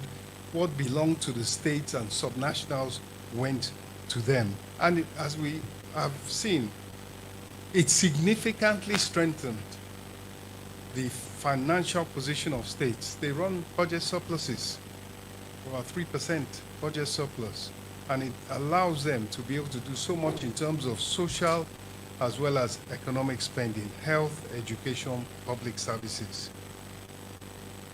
In terms of the capital budget, we saw that the budget is at the end of the day, is a law of the National Assembly, and they extended the 2024 budget for the whole year to ensure that, I suppose, that projects were completed. And that meant that in aggregate, capital expenditure in 2024 reached 11.1 trillion, 2024, 2025. So that was 85% performance. 2025 capital below that, and that reflects that the government's emphasis was on completing the priority projects of 2024. And despite these fiscal challenges, important to note, all the statutory obligations, foreign debt service, domestic debt service, salaries, pensions, were all met by the government, an important promise of the president. And I think I will say that these outcomes, they underscore a commitment, really, a promise of transparency, structural reform, fiscal discipline, and trying to lay the foundation for rapid, sustained, and inclusive growth. And the 7% target that the government has set itself is because that would be about more than double population growth. And in order to lift people out of poverty in their millions, you need to be at least outstripping population growth by that amount. The outlook for 2026, the economy is projected, we do project it to grow at 4.68%, in line with the medium-term path to try and get to this all-important 7% per annum growth, as well as a US $1 trillion economy by the end of the decade. Inflation, which we have said we need to get into single figures, is expected to average 16.5%, and the exchange rate 1,400 naira per dollar. And we get this, I think, we're just to tell you where the figures come from. It's those in the medium-term expenditure framework, which has been approved by the National Assembly. So that's where they come from. The 2026 budget, aptly titled Budget of Consolidation, Renewed Resilience, and Shared Prosperity, reflects Mr. President's commitment to ensure that macroeconomic gains translate into real improvements in the lives of Nigerians. And we cannot overemphasize that. It is not the metrics, it's not the percentages, it is the experience and the improvement in the lives of everyday Nigerians. And as I've said it before, in terms of electricity supply, food availability, and so forth. So the key aggregates of the 2026 budget: revenue, just about 34 trillion naira, expenditure, 58 trillion naira, and the deficit is about equivalent to 4% of GDP. And that just reflects the scale of our development needs at this stage, the ambition. And in in giving those metrics and those figures, I will also emphasize that at the heart of what we are trying to achieve is that after removing distortions, after stabilizing and, as we say, consolidating the economy, it's a dash for growth. And that is based on investment. So the key is to put in place a framework that now encourages investment across the board. And I'll put it to you this way. There was a time, long time ago for me, I started, a time anybody starting out would have to look and say that the best bet is to take their salary, change it into dollars, and it's a one-way street. For a long time, that was the refrain, that was the narrative. That's what Dr. Omishakin would have said to you, that, well, you can do a lot worse than this. That is now no longer the case. If you had changed your salary at 1,900, you are now having to buy back the Naira at 1,400. Instead of 1,900, you have 1,400. So it's clear that the incentive is to now go out and find a productive niche in this market, no matter if you're starting out and you are good in technology. There's 90,000 kilometers of fiber optic network being put in place in line with in conjunction with the World Bank project and the Ministry of Communications, so that we empower that whole generation, which is half the population is under 19 years old. So those are the people to empower, and they are in the fastest growing area. So this is the way in which, when we say investment is the way to go, the environment for those investments is much, much better now than it was before under the distorted system we had. So the budget is anchored on 4 objectives: to consolidate, as we've said, to improve the business environment and investment climate. And I saw the SABRE, the World Bank project, aimed at improving the operating environment across all the 36 states. To strengthen human capital while protecting the vulnerable through social protection, and of course, to stimulate growth. One of the things that is critical is that on the fiscal side, we rely less on debt, which means boosting revenue, particularly government revenue. And in that, there's a major, major thrust. And I must say that I think we all recognize that when you do the kind of reforms which Mr. President is undertaking, there are winners and there are losers. The winners are the economy as a whole, but the losers are those that were benefiting from the old system. So it's one way or the other. It won't be a one-way street. There will be some element of, I would say, difficulty in pushing through these reforms.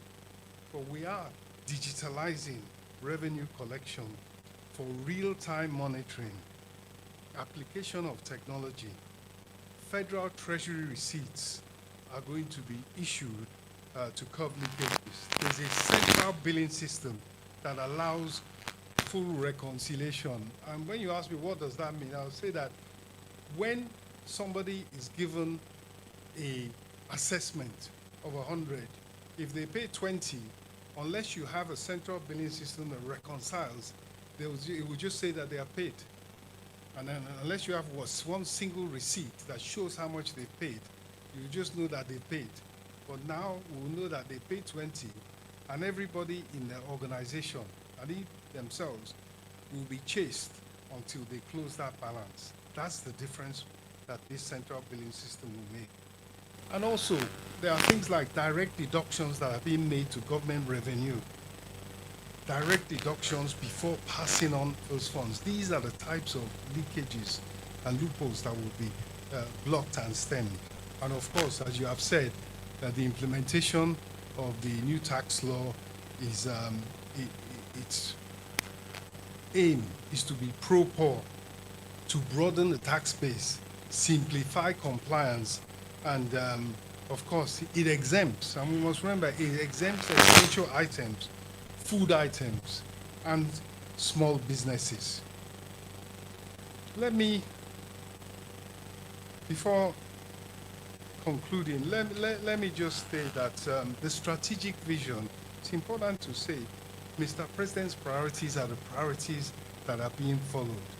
And his vision is to chart a course for a resilient, diversified, globally competitive economy.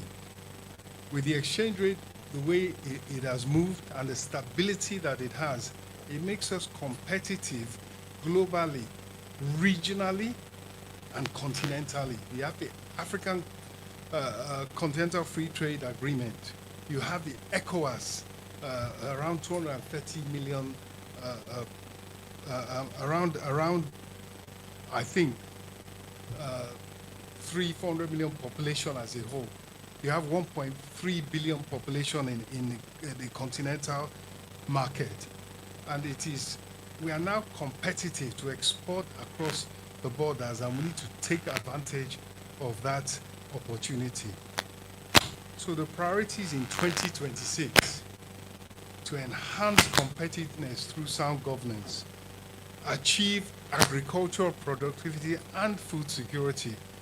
And there's a point now to help the farmers, because prices have come below, in some cases, their costs, and that is being addressed very, very urgently in order to ensure that we encourage continued investment in food production.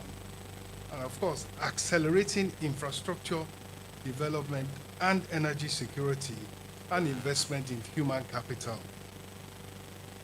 Public resources are constrained. Global capital development, concessional financing, but even financing multilaterally is retreating. The SDGs are not going to be met. You need $3-4 trillion a year. It's not going to come before 2030. We've seen how multilateralism is retreating. It means that we have to rely on our own domestic resource mobilization. That is a challenge that we have to accept. And the private sector is indispensable, particularly in the face of a move back from concessional financing and multilateralism. Our private sector, Nigerians in Nigeria, Nigerians abroad, Nigerians living in Nigeria with money abroad, we need to bring it and invest it. Nigerians abroad, they need to invest their money in their homeland. Nigerians in Nigeria need to save and take opportunity to invest. That is really at the core of our effort in a world where there's no real substantial help out there at affordable rates. And of course, government's role is to provide the basic macroeconomic stability. So, ladies and gentlemen, in conclusion, the task ahead is immense, but so is our resolve. We will, God willing, not retreat from economic transformation or lose focus or even have fatigue set in as we have been warned. And responsibility is very clear to translate that stability into inclusive, job-rich growth that delivers for the average Nigerian and all of us. And as I said, we need the private sector, institutions such as the Nigerian Economic Summit Group, and we'll ask you to continue to work with government the way you are, and that together we can consolidate the gains, we can sustain the momentum of reform, and build a Nigeria that is resilient, that is competitive, and that gives us all a very, very good future. Thank you, and God bless.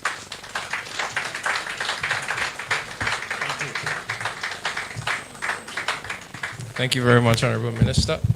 Thank you, and thank you again. Why, put it there.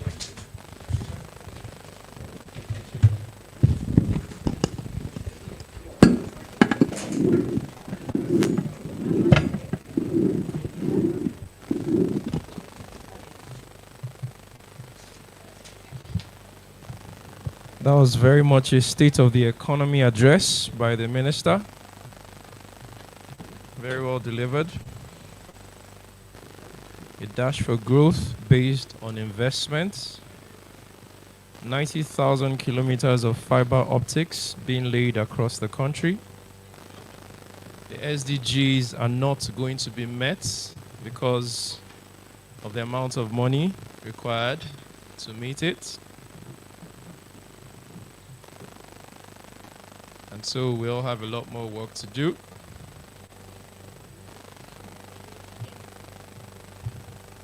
And we surely will do the work. So a lot has been said this morning.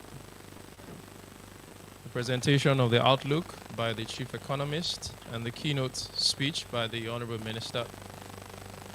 The fitting next thing is to have a panel of experts to share their thoughts on how to proceed as a country in 2026 and even beyond.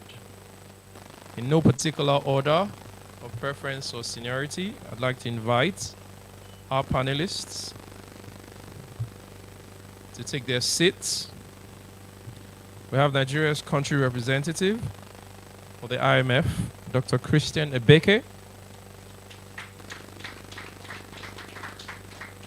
We have the senior economist for Nigeria for the World Bank Group, our partners, Dr. Samar Mata. Joining us online is the lead economist for Nigeria of the Africa Development Bank, Dr. Jacob Oduor. Please acknowledge him. And of course, the golden economy boy of the Central Bank, the Deputy Governor Economic Policy, Central Bank, Dr. Mohammed Sani Abdullahi. We also have the Chief Economist of Dangote Industries, Dr. Hassan Mahmood. And last but not the least is Dr. Yinka Babalola, who's Country Director, International Budget Partnership, Nigeria. I was getting afraid that there was going to be no woman again.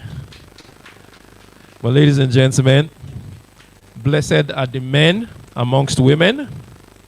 They're going to be flanked on either side by women. It's my pleasure to introduce the moderator, Nigeria's #1 business and economy broadcaster, Nancy Ilo Naji. Nancy, your time starts now. Everybody has a microphone. Let the conversation begin. Thank you.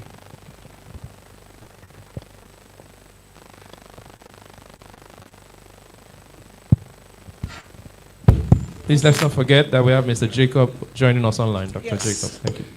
Thank you.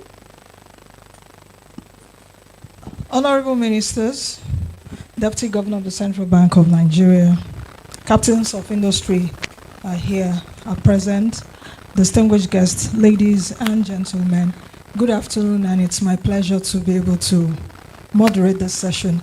I was wondering why I was given a different color of a chair. You know, that means that my job here is very difficult, you know, but thank you, NESG, at least for putting this together. As Dr. Mishakin has said, at least in the Outlook,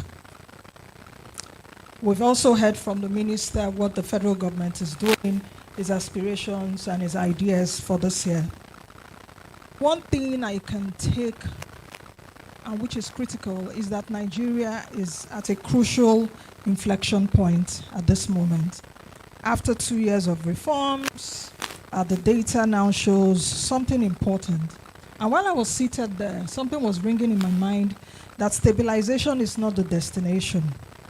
How should it be translated from what we have right now, which is a fragile macro stability, into productivity, jobs, and most importantly, welfare outcomes, where millions of us are poor in the country.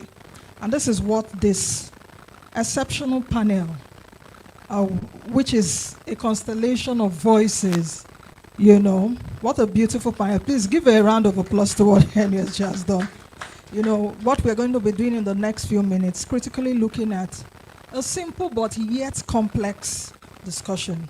And after the panel, we'll open the conversation, of course, to questions, interventions from both our physical and online audience. So let me start. And I'll start with Dr. Becker.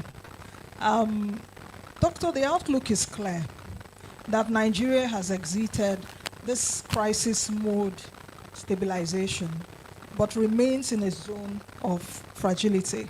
From your perspective, why is policy perseverance and not policy relaxation at this time crucial in strengthening gains?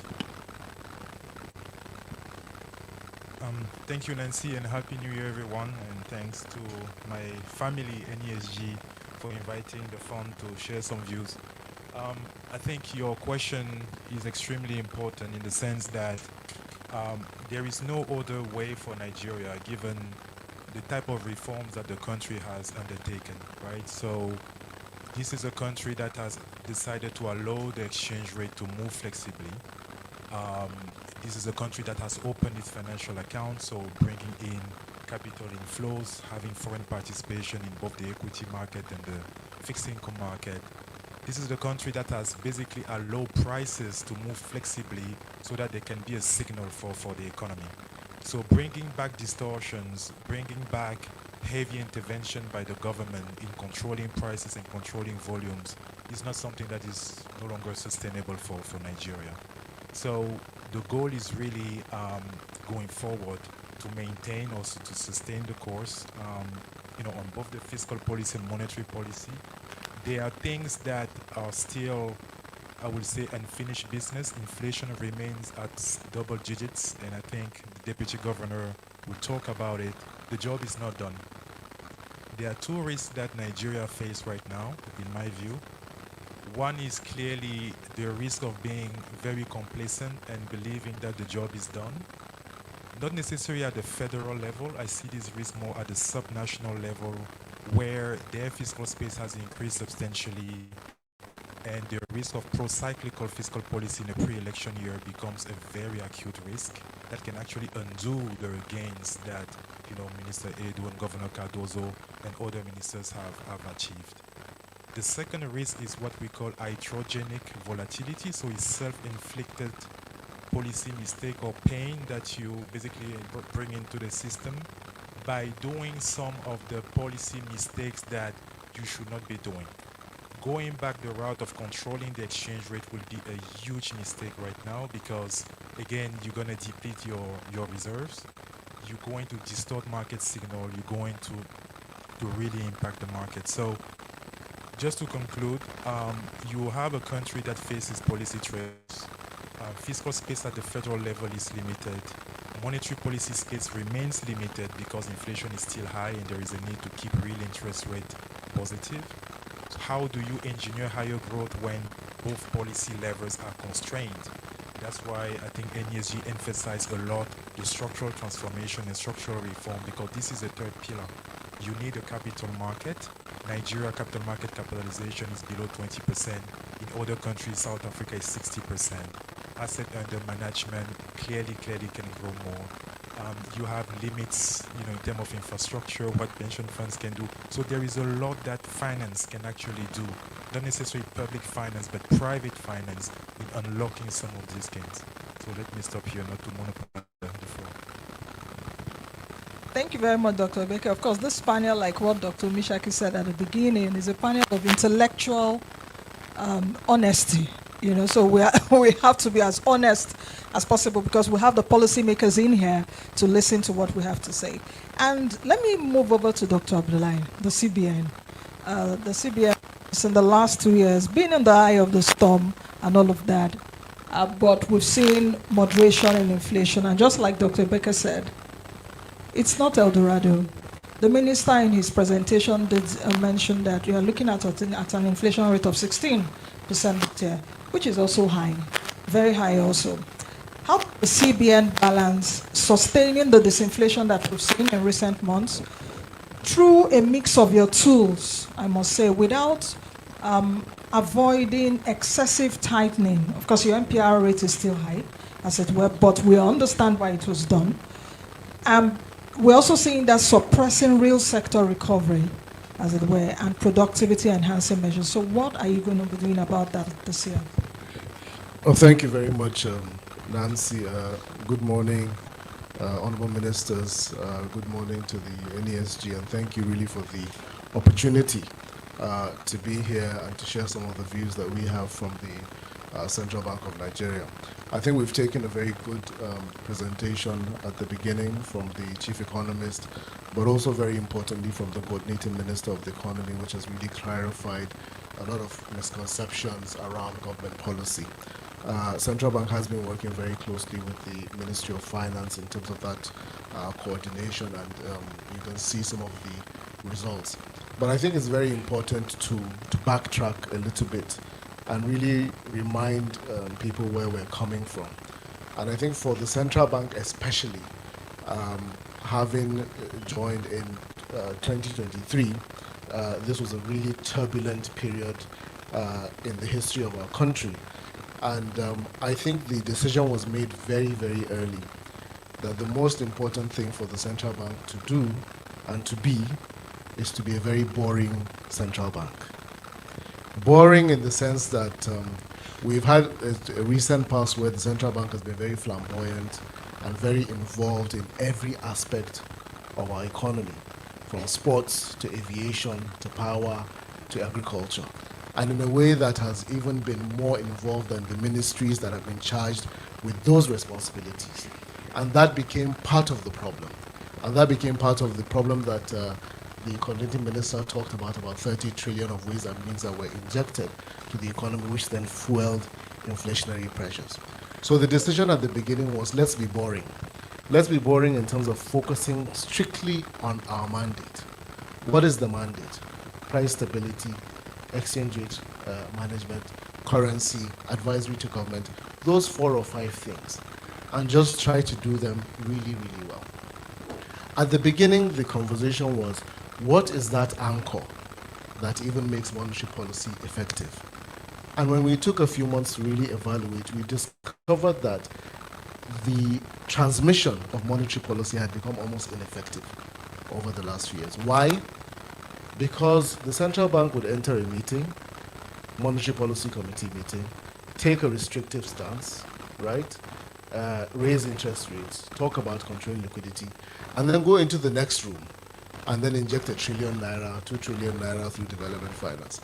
So it's more or less schizophrenic monetary policy, you know. And so just collapsing that and stopping that and focusing really through 2024 was some of the decisions that you saw. 875 basis points increase in the monetary policy rate, really to rein in excessive liquidity in the system, ensuring that we went back to orthodoxy in terms of using the tools, the very limited tools that we have, and then working very, very closely, rather than at odds with the Ministry of Finance and the fiscal side, to ensure that those supply side constraints around inflation and FX are all reined in. I think part of the major issues that we faced also on the FX side was really that in 2023, we had come in really at a glut in foreign exchange supply. There was almost limited, there was almost zero foreign exchange coming into the economy. We had $7 billion of backlogs that were owed to various industries. And the decision to how to sort this out and really then open up the market for much more confidence, for FX to flow, to be able to get the rates down, was very deliberate in terms of working together, for example, with the oil companies, changing a lot of rules that govern the foreign exchange market, to the point where today we sit with market players and they tell us that the market is as transparent as they've ever seen anywhere in the world.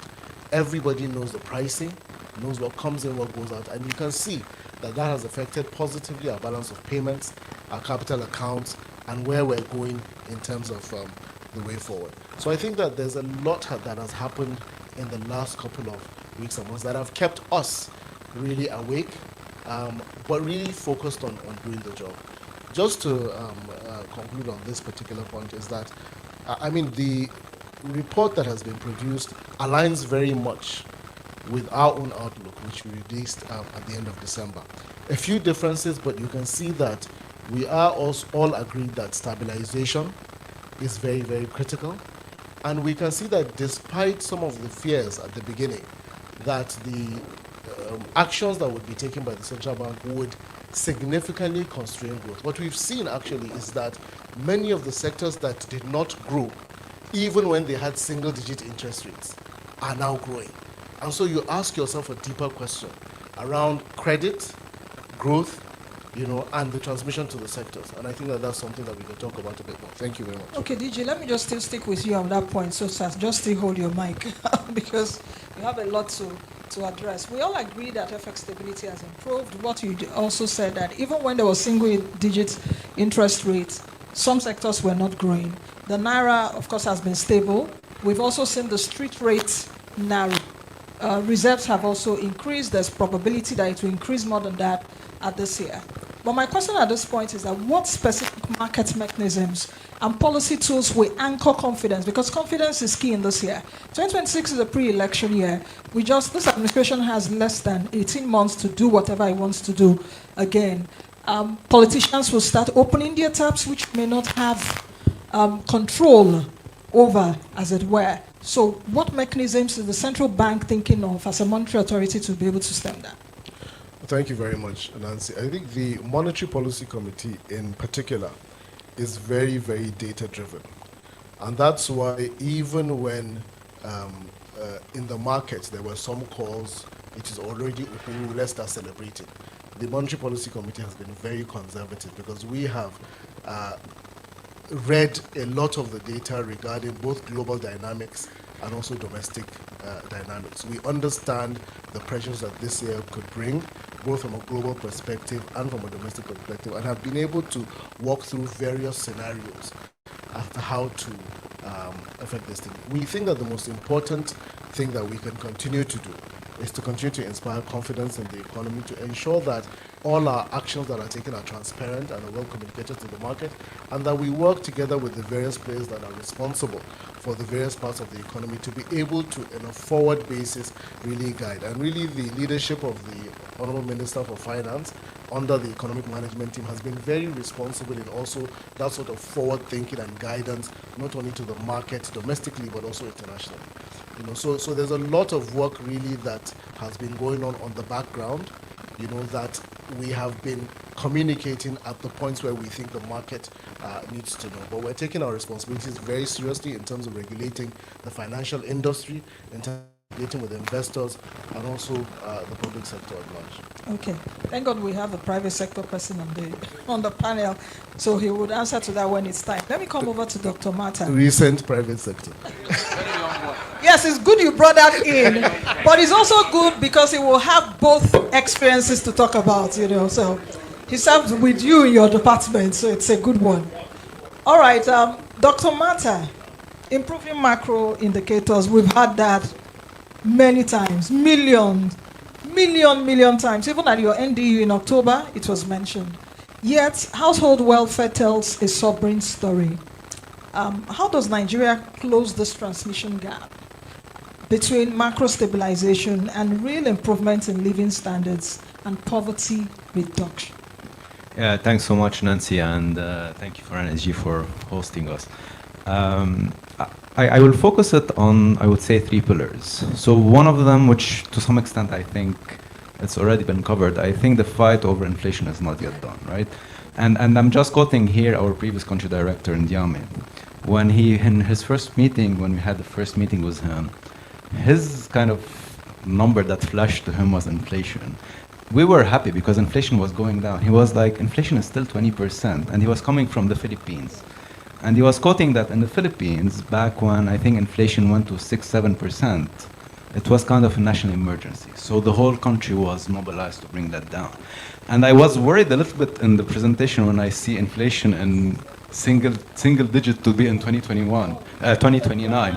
That's because if you think of it, what's the role of policy making is to make people better, and one metric of it is inflation. And here we have two main metrics, growth and inflation. So if inflation stays above double digit for a long time, it will be hard to bring down inflation. So it's very good to celebrate getting inflation down, and I think it should be celebrated. And I think, all who contributed to that should be, given credit. But I don't think we should celebrate that this is over, right? So I think this is the first point, and this is where I would emphasize that I think monetary policy is maxed out. I think it should continue what it should be doing in terms of, making sure that inflation goes down. And I think fiscal policy has done a lot of work, but I guess in Nigeria also we always talk about monetary and fiscal policy. Well, there are other stuff that needs to be done. There is trade policy, there is structural policy that also need to come to the party to bring that inflation down. So I think this is the first one, is how to bring inflation down. And part of it is, I would say, related to competition, because a lot of markets in Nigeria are, you have a lot of prices that are higher because you have limited competition. So this is one angle which should also be thought about.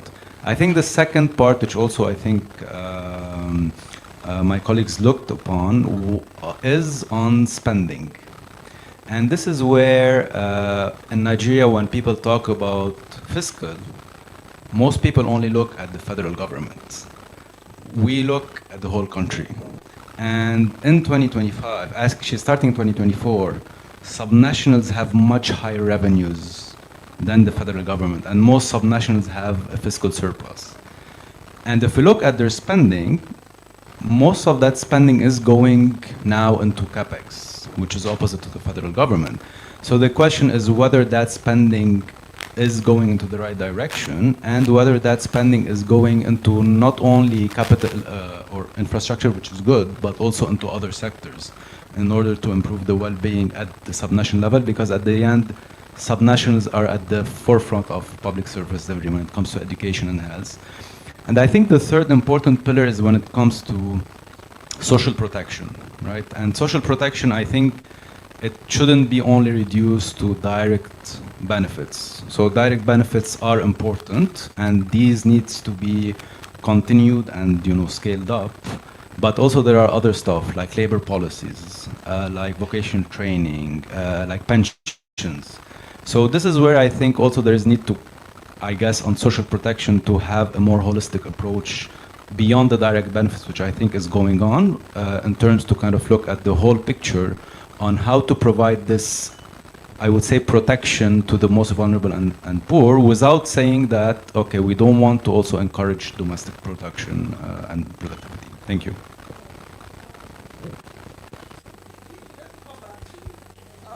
Because he said something, and I don't want it to slide, because I assume all of us heard it. Dr. Samia said monetary policy is maxed out. Is that true? You don't have anything else to do, and we will be depending on trade, industry, finance. So answer in just one sentence for me, please. I'm coming to Dr. Mahmoud. Well, I mean, I'm very happy, the World Bank, I think it's his way of saying, let's give a round of applause to the Central Bank of Nigeria. Because when they say you're maxed out, he can't imagine what else we can do that is much better than what we have done. Thank you, Simon. But I think that there's still a lot of work. To be honest, we think that we've emerged from a very difficult period. We've now achieved some level of stability, fragile. There's a lot of risks, downside risks to that, both global and domestic, and we're looking at them very holistically. But if you look at the other side of the work that needs to be done, regarding supporting the other parts of the economy to grow and ensuring that the benefits of stability actually reach households and firms. I think that that work is still outstanding. We've got a very clear strategy from now to 2028 regarding what we want to do on credit policy, on development finance, working with the fiscal side. So there's a lot of work, really, but we will try to continue to help on stability. Thank you. All right. Dr. Jacob, I'll be coming to you in a moment. I haven't forgotten you. I know you're online.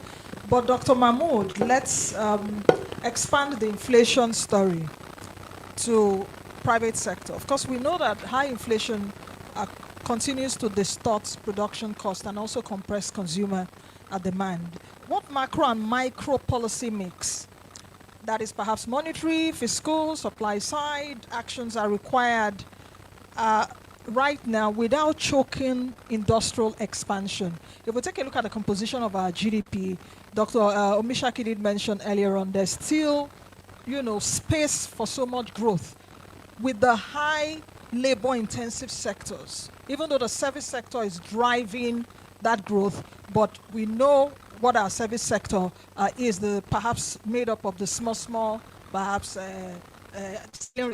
all those kind. They are not really highly intensive as agriculture, industry, and manufacturing. So what specific actions are required at this time from the industrial perspective?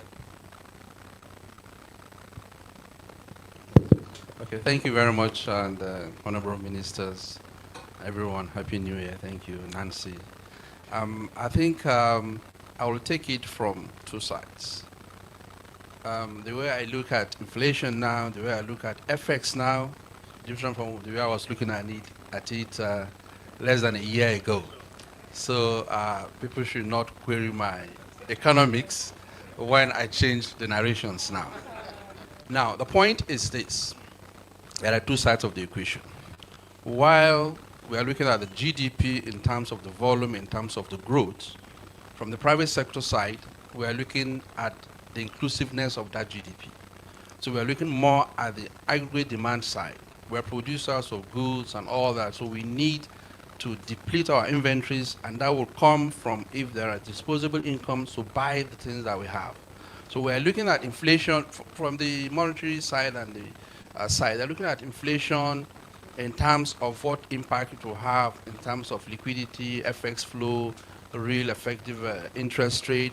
But we're looking at it at what proportion of the disposable income that will, mortgage. And that will mean the effective demand for our goods and services will be less. So it is important that inflation is low, stable, and predictable. That is important. But looking at it from inflation as against interest rate, yes, we have real positive interest rate, but that is more important or more incentivizing for foreign capital flow. On the domestic side, and the Minister of Finance mentioned it, the Minister of the Economy mentioned it, we are looking at how this real effective interest rate would enable domestic savings mobilization, because that is the most stable and sustainable capital buildup that we need in the domestic economy. This has been said, even though it's debatable, that FDIs do not develop an economy, do not industrialize an economy. You need domestic capital, national savings. And we have an enormous, what do you call it, idle funds within the domestic economy. So the idea that the country is poor and all that is still something that is not evidence-based. The point I'm trying to make here is that if we're retaining real effective interest rate, real positive interest rate, yes, capital will come in, yes, we'll bring in a lot of FDIs and FPIs, but your domestic economy is not attracted to do those investments because interest rates are high, inflation numbers are going down as we are seeing it now. But you also need to have that savings rates that will attract domestic savings to be able to enable you to build that. So the monetary authorities need to worry about that. That is not my concern for now. They will know how to deal with that, to balance that shift. On the liquidity side, on the FX side, yes, we must commend the entire administration in terms of the reforms and their resilience to stay on the track. because I think the minister mentioned it, the chief economist also mentioned it. It's the period of consolidation. Stability is there, but we shouldn't be carried away. I think Ebeke call it a name. I'm not in that sector now, so I don't memorize those kind of terminologies, IMF terminologies again. But we shouldn't be taking away that, oh yes, we're growing well, stabilization is coming, and all that is there, so let us go to the market and play. FX stability is extremely important, and we have achieved that. From the private sector side, we are looking at how liquidity will be improved. Central bank has been very disciplined in terms of its intervention. Some people will see that, oh, central bank is coming to the market, that means the market is still not mature. No. Like the judge said, I'm the youngest private sector convert. So I know the binding constraints from the monetary side. For the central bank to stay afloat and say, no, we won't come into the market because we want price discovery, we want that, will not be a mature decision for now. But with time, it will come. So what the private sector will be more interested in, or what Dangote Group will be more interested in, is the liquidity of that market. The transparency is already there. The discipline and the symmetry of information is also very robust, so you can predict, you can play in the forwards market and in the futures market, and be able to bet on on forward prices. So, and you can now do your investment profiling. But what is important is that the liquidity, and where is the source of that liquidity? The liquidity should not be central bank intervention. The liquidity should come from sustainable channels. Export proceeds that are coming in, investments that are being done within the domestic economy, oil export, which is our main foreign exchange. So if we see those coming in, that will give us more confidence. It's not the external reserve, because like I said, looking at it from this side, we look at the external reserve balances, but also look at the encumbrances.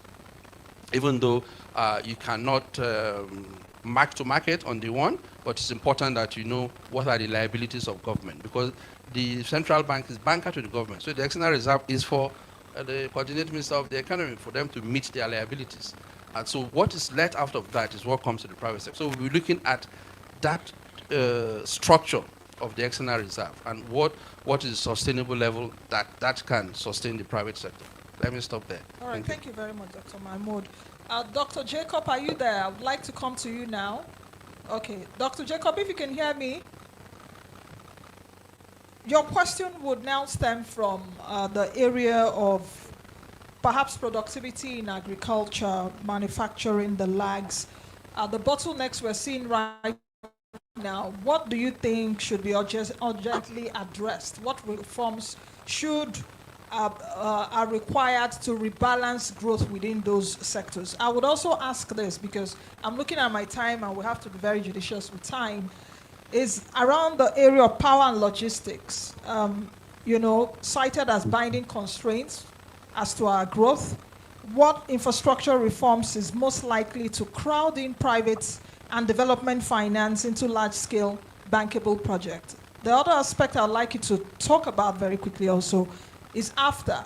Nigeria is Africa's largest market, but we are still not fully leveraging after at this point. So what trade standards, industrial policy reforms are required to make us more competitive as well as into regional value chain? So over to you, Doctor, and I'll give you like 3 minutes. God help you answer those 3 questions. Yes, Nancy, thank you very much, and good afternoon, colleagues, and my apologies that I wasn't able to be with you physically. Now, 3 minutes will be too little, but let me try. So, growth, as we see in the report, is driven by services. This is supposed to be a point of celebration if you look at our celebration as economies of structural transformation with factor inputs moving from agriculture to services. But I want to caution, and we need to interrogate what kind of services we are celebrating, because the report says we are transitioning towards transport, and I suspect it is mainly the keke drivers that are moving from agriculture into urban transport. So this is something we need to think about. So going forward, it would be important to improve the productivity of the service sector as much as we improve productivity of agriculture and manufacturing. But let me focus on agriculture now. So in many countries, and in Nigeria included, we tend to not to think about agriculture as a business. And this is the reason why we tend to neglect it, and particularly neglecting the smallholder agriculture farmers. So improving agricultural smallholder farmers have important implications, of course, for food inflation reduction and income generation for those people, and improving productivity in general for the country. And one of the issues that constrain agricultural productivity, and I'm talking as a former farmer, I left farming because of this specific reason, is the cost of inputs. So you have farmers going into farming, but they are not able to reap profits out of it. Basically, we don't think about agriculture as a business. So you go into farming, but you don't recoup your profit. So everybody goes to the market to look for tomatoes, but then nobody's producing it. How can we have input, fertilizer, seeds, production facilities that are giving us affordable inputs? That's one. Secondly, markets normally is a big thing, and aggregation at the smallholder farms has been found to be very important. And looking for external markets is another important thing. Farmers produce, including commercial farmers, but markets are really not existing. So you have these things of post-harvest losses and so on. And then lastly, on agriculture, private sector involvement is key. De-risking is important. We have the agricultural sector is almost the highest risk sector in the economy. So how do we de-risk to involve farmers and involve the private sector in production?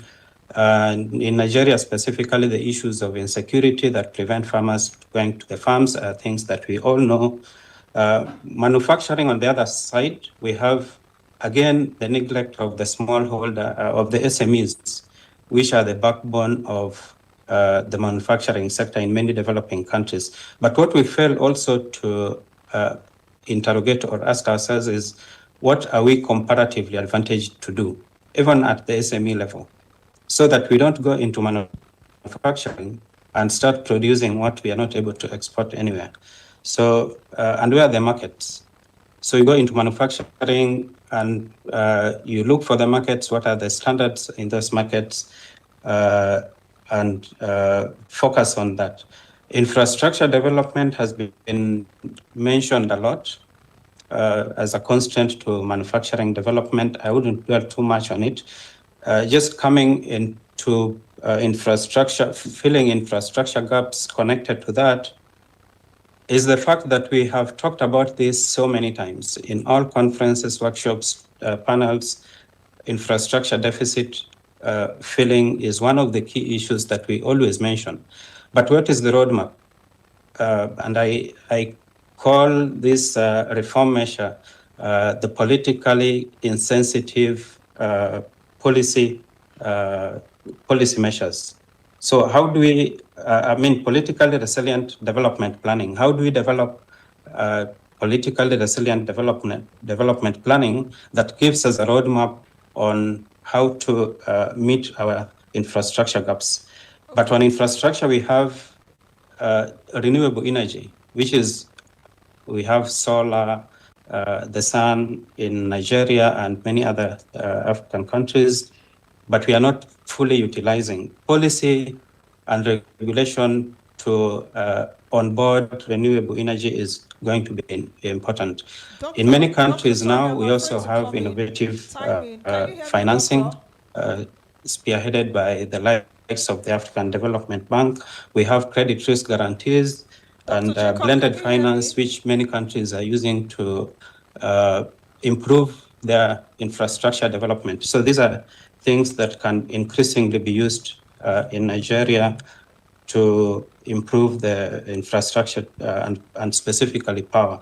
Doctor, Lastly, Doctor, on can the you hear trade me? policy that you Doctor, can you mentioned, hear Nancy, me? you gave me 3 minutes. Your 3 minutes over. So, Doctor, oh, it's over. Dr. Okay, Jacob, so yes, it's lastly, over. That's why I'm, okay, you know, trying to so interrupt lastly, you there. Doctor, just in one okay. sentence, can you just answer the question around after?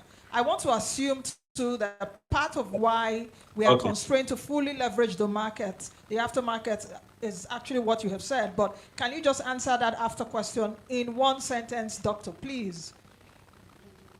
Can Okay, you hear so me? Yes. Nigeria must be prepared for AFS after. So if you look at just the visa issue, for instance, there are so many countries in Africa that have open visa policies already.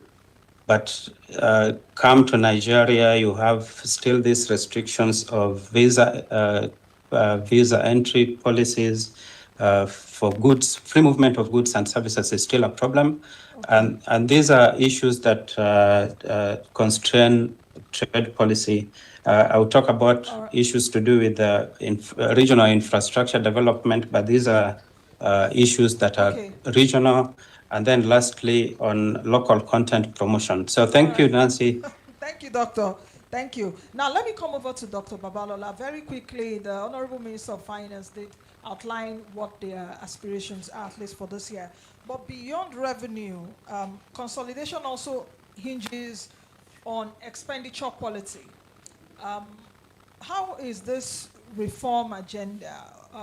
What ideas are you getting around what the government is doing to address leakages of spending and perhaps sometimes efficient allocations? You see some ministries, some things are already put in there which they are not supposed to do. Street lights displays, street lights. So we're looking at inefficient allocations as well as infrastructure, human capital, and social protection as spending. I would also want you to quickly address the issue of public trust. Public trust is a fragile asset. What mechanisms, perhaps institutional mechanisms, are needed to ensure transparency, accountability, visible development outcome? And please, let's take note of the time because we have to go in the next few minutes. The next round, rapid fire sentences. Okay, thank you so much, Nancy. I'm going to exercise privilege as being the only woman on the panel to speak for as long as I want. So, Happy New Year, everyone. Thank you to NESG for inviting me to be part of this panel to represent the perspectives of civil society.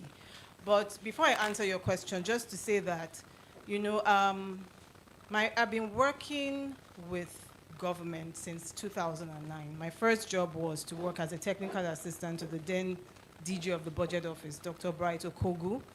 And, you know, listening to the presentations today, what came to mind is that the more things change, the more they remain the same. There's so many things we keep hearing over and over again: stabilization, consolidation, jobless growth. We hear them all the time, and it feels almost as if we're running around in circles and never really making progress. It's that we create a crisis, and then we now have to find a way to come out of the crisis, only to return to the crisis, you know, a few years into the future.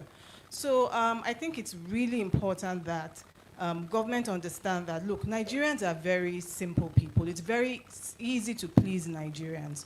Just deliver results. Let people be able to go to primary healthcare centers and have those primary healthcare centers with facilities, with doctors, nurses, midwives on hand. Let children go to school and get a proper education. Let people be able to drive on roads, right, where they're not afraid that, you know, they're going to get into an accident. Once you deliver these things and people can see them, you don't even have to do a lot of work convincing them, because, you know, if you look at it, for example, a lot of the social media discourse on the tax laws, you can see that that issue of a lack of trust is very prominent. People are taking those laws, they're misinterpreting it. Why? One, the communication from government is not coming across as strongly as it should. It's not distilling those high-level details, because, you know, tax is extremely complex. It's very complex. I used to work as an SA fiscal policy. It was really hard. It's very technical. So how do you break it down into a way that the ordinary citizen can understand. Government needs to do more on that. And you're talking about also being able to demonstrate results, right? Right now, if you go to the Budget Office website, the most recent report we have on budget implementation, I think it's for Q2 2025. The last Citizens Guide to the Budget was 2023. How do you expect the ordinary Nigerian to even be able to appreciate what it is that you are doing if you're not communicating to them, in language they can understand, in a way that they can understand that this is what government is actually delivering for the people? So government needs to do so much work on that. So I'm saying this, while recognizing all the efforts that have been made, because in 2023 we were at the brink. We were on the precipice. Everybody felt like, we're just we're heading off a cliff. And a lot of work has been done to pull us back. But to be honest, most of the credit belongs to the monetary side. My brother, Deputy Governor, take your flowers. And the thing about monetary policy tools, they're very blunt instruments. You cannot calibrate them very carefully, right? Usually, you introduce high interest rates in an economy that is overheating, right? So that people are spending spending less, borrowing more to bring things back to an equilibrium. Nobody can tell me that the Nigerian economy was performing above, where we felt it should have been. It's that inflation had gone so out of control, and the fiscal side was not responding the way it should. It had gone ahead to borrow from the central bank and had basically blown up inflation. And so, no, you're not going to stop me. No, and no, so no, just be fast about it. The minister's got to go. So and so the central bank had to come in and use monetary policy tools to bring things back under control. But even as the central bank is doing that, we have a fiscal side that is also pumping more money into the economy.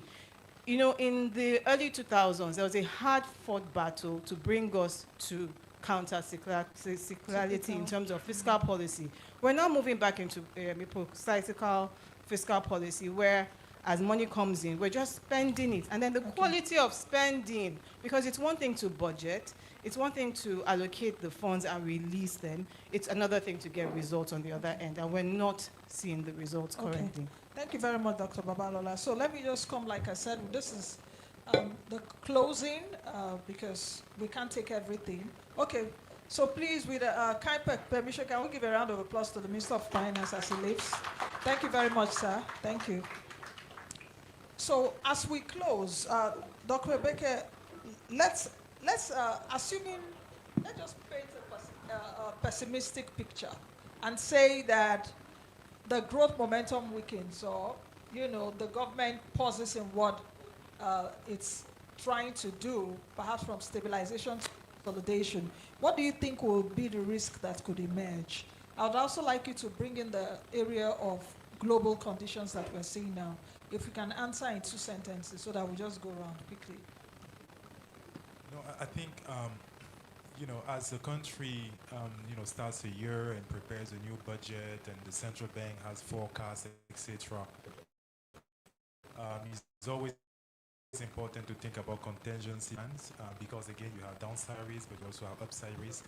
For Nigeria, most of the risks are both external, oil prices, volatility, your geopolitical constraints and concerns, but domestically you also have self-inflicted risk, right? If fiscal policy is too procyclical in the previous year, you're going to undo most of the gains. So in the case of a downside scenario, Nigeria has the tools to be able to respond. The central bank has some space on the reserve front. Fiscal policy also, the deficit is not too high, debt is not too high, so there is still room to think about counter-cyclical fiscal policy. But as our sister from the civil society said, a lot will be about the implementation. When you try to do counter-cyclical fiscal policy, are you going to ensure that the quality of these fiscal impulses is very strong? But I think it's very important to also have this conversation about downside risk and contingency plans. Dr. Mata, demographic dividend was spoken about earlier, which still remains largely unrealized. So what human capital investment are critically needed at this time, urgent if stabilization is to translate into job-rich, inclusive growth? Thank you so much. I think what's critical is to first allocate spending where it should be, even within sectors, because if we look at the allocation of spending, for example, across states, most spending on education is going into higher education. and healthcare, and to into higher education, higher healthcare. It should go into primary education and primary healthcare. This is where we have the biggest deficits in Nigeria. And I think it's critical when you look at the numbers in Nigeria, you have very high mortality rate, very high out-of-school children. So I think the focus should be on getting these, how do you call them, 200 days or 2 years, if you want, of pupils getting it right. And this is why the critical mass should be focused on early childhood development when it comes to primary healthcare and to primary education, because if the foundation is not done right, that will have a lasting impact on a person. All right, thank you very much. Dr. Abdullahi, I can't allow you go without talking about banking recapitalization, which is just a few weeks away, the March deadline. How will the CBN ensure that stronger balance sheets translate into effective credit transmission into SMEs, into agric, into industry, and other priority sectors than what I will call balance sheet repair alone? So we want to see private sector, banks lending to private sector, ensuring broad-based. Thank you very much, Nancy. I think that even at the inception of the recapitalization program, the major focus is how do we ensure that we have stronger banks that can support our drive towards $1 trillion economy. And the only way to get there is through the credit to the real sector, to SMEs, to businesses that require funding at good rates. So as we close up towards March, I mean, the efforts have been quite impressive. We have about 20 banks that have already met it. A number of banks are meeting it every day. There's a huge, it's very busy within CBN today, tomorrow, and through to March, as you can imagine. A number of banks have already announced that they've met it once they've got their clarification. So we have significant amount of progress on that. However, the focus that we really are turning our attention to, especially from the financial system stability side, is that we ensure that the strengthened capital base translates into credit that is productive, that is well targeted, and that is sustainable. So it's not just about bigger balance sheets, it's also about how does this translate.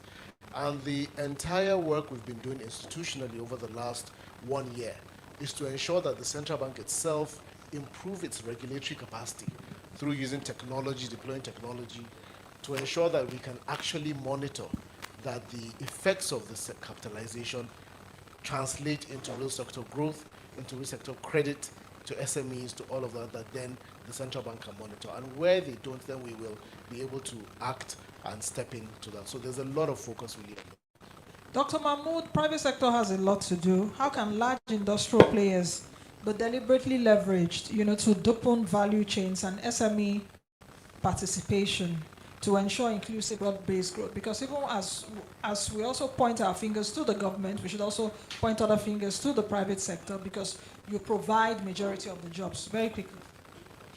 I think from the Dangote side, how we can also bring in more private sector inclusiveness, looking at the lower segments of the private sector, the SMEs and the nanos that you mentioned, is backward integration. How does the investments that big conglomerates like Dangote does, get feeders from around the rest of the economy? Examples are like the refinery.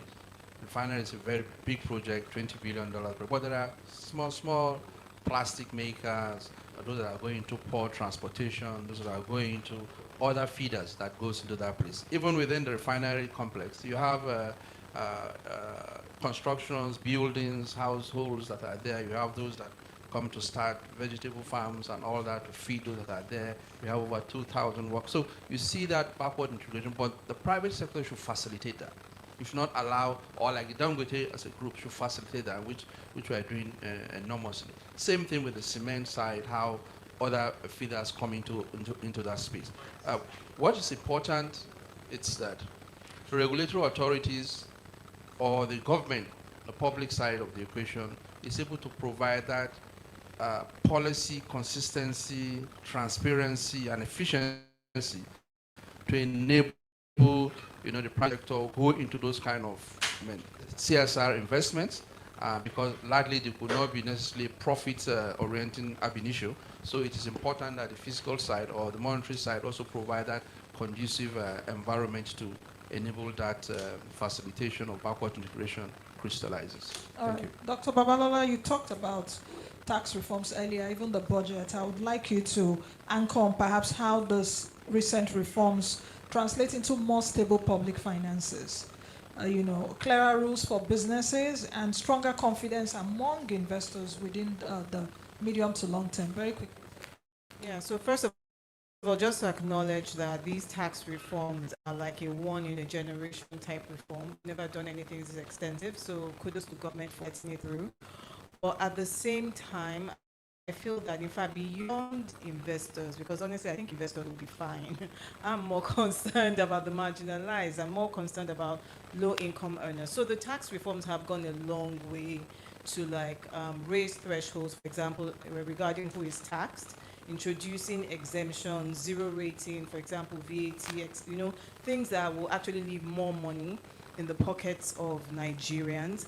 But I feel that there's still so much to be done. We talk a lot about multiple taxation.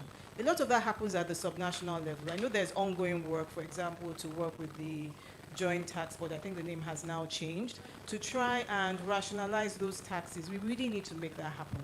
And it has to go beyond making policy pronouncements. We are all Nigerians. We hear about different policy pronouncements, but then when it comes to the actual implementation of those policies, it doesn't happen. And there's nobody actually monitoring and making sure that, we are making calibration and adjustments to make that happen. So I think that issue of multiple taxation really needs to be addressed frontally, because, the assumption is that people in the informal sector, especially poor people, that they don't pay taxes. Very untrue. As a proportion of their income, they pay a lot in taxes, in levies, in fees, right? And so we have to have the issue of multiple taxation and also find ways to tax the rich. Property taxes, we need to do something about that as well. Okay. Thank you. Okay, well, that property and luxury taxes too. So, Dr. Jacob, this question is to you. I hope Dr. Jacob is still there. What priority sectors will offer the African Development Bank transformational returns, perhaps for your support within the 2026 to 2028 consolidation window? Dr. Jacob, can you hear me? Please also answer very quickly. Yeah, thanks, Nancy. So for the priority sectors, we still think energy or power sector is critical. This should be given the utmost priority. And then the minister mentioned about ICT, which is important in creating value for the service sector, which I mentioned is important for structural transformation. This is key. And lastly, transport. Transport, water, and sanitation. Most of the times we try to neglect sanitation, and it's a big problem, and water supply, not just for domestic use, but also for industrial use. Thank you. All right, thank you very much, Dr. Jacob. So at this point, I invite questions and reflections from our audience, both physical and virtual, as we deepen definitely this critical conversation. So for those of us in the room, you want to ask a question, please raise your hands. Can I have an NESG official help me with that? So we have one hand here. Okay, two. Any other hand from this point? Okay, so we'll take only the two questions here. Okay, three. We'll take the three questions here in the room, then the virtual questions. Okay, number one. Number one over there, yes. Introduce yourself and very quickly straight to the question and who the question is directed at. Yeah, good afternoon. My name is Ascanio Russo. I am the managing director of PTML. PTML is the largest RoRo multipurpose terminal in West Africa, owned by the Grimaldi Group, and we're based in Tinkan Island, Apapa. I have a question for the Deputy Governor of Central Bank. Of course, he's under the spotlight. And I also want to acknowledge the big improvement in the Forex as a private operator. The good thing is that I don't need to know anyone in the central bank to get dollars for eligible transaction, and this is not obvious. So thank you for that. Okay. At the same time, we all recognize that the role of central bank mainly is the control of price. I think the primary mandate of CBN is control of inflation. We've been talking a lot about monetary policy. I've heard the representative of the World Bank saying that monetary policy has already exhausted this role, and I do agree. A lot has been done and not much more can be done. I want to ask him if he thinks something can be done in the trade policy to have an impact on inflation. Of course, I'm a port operator. I'm very sensitive to trade. And usually we never speak about trade. But trade is having a big role on inflation. So I just want to raise this issue with attention. Thank you. I don't know if it's the DG that will answer that question. I have an answer, actually. Okay. I have an answer. Okay. Because we have the Honorable Minister for Industry here, you know. But anyway.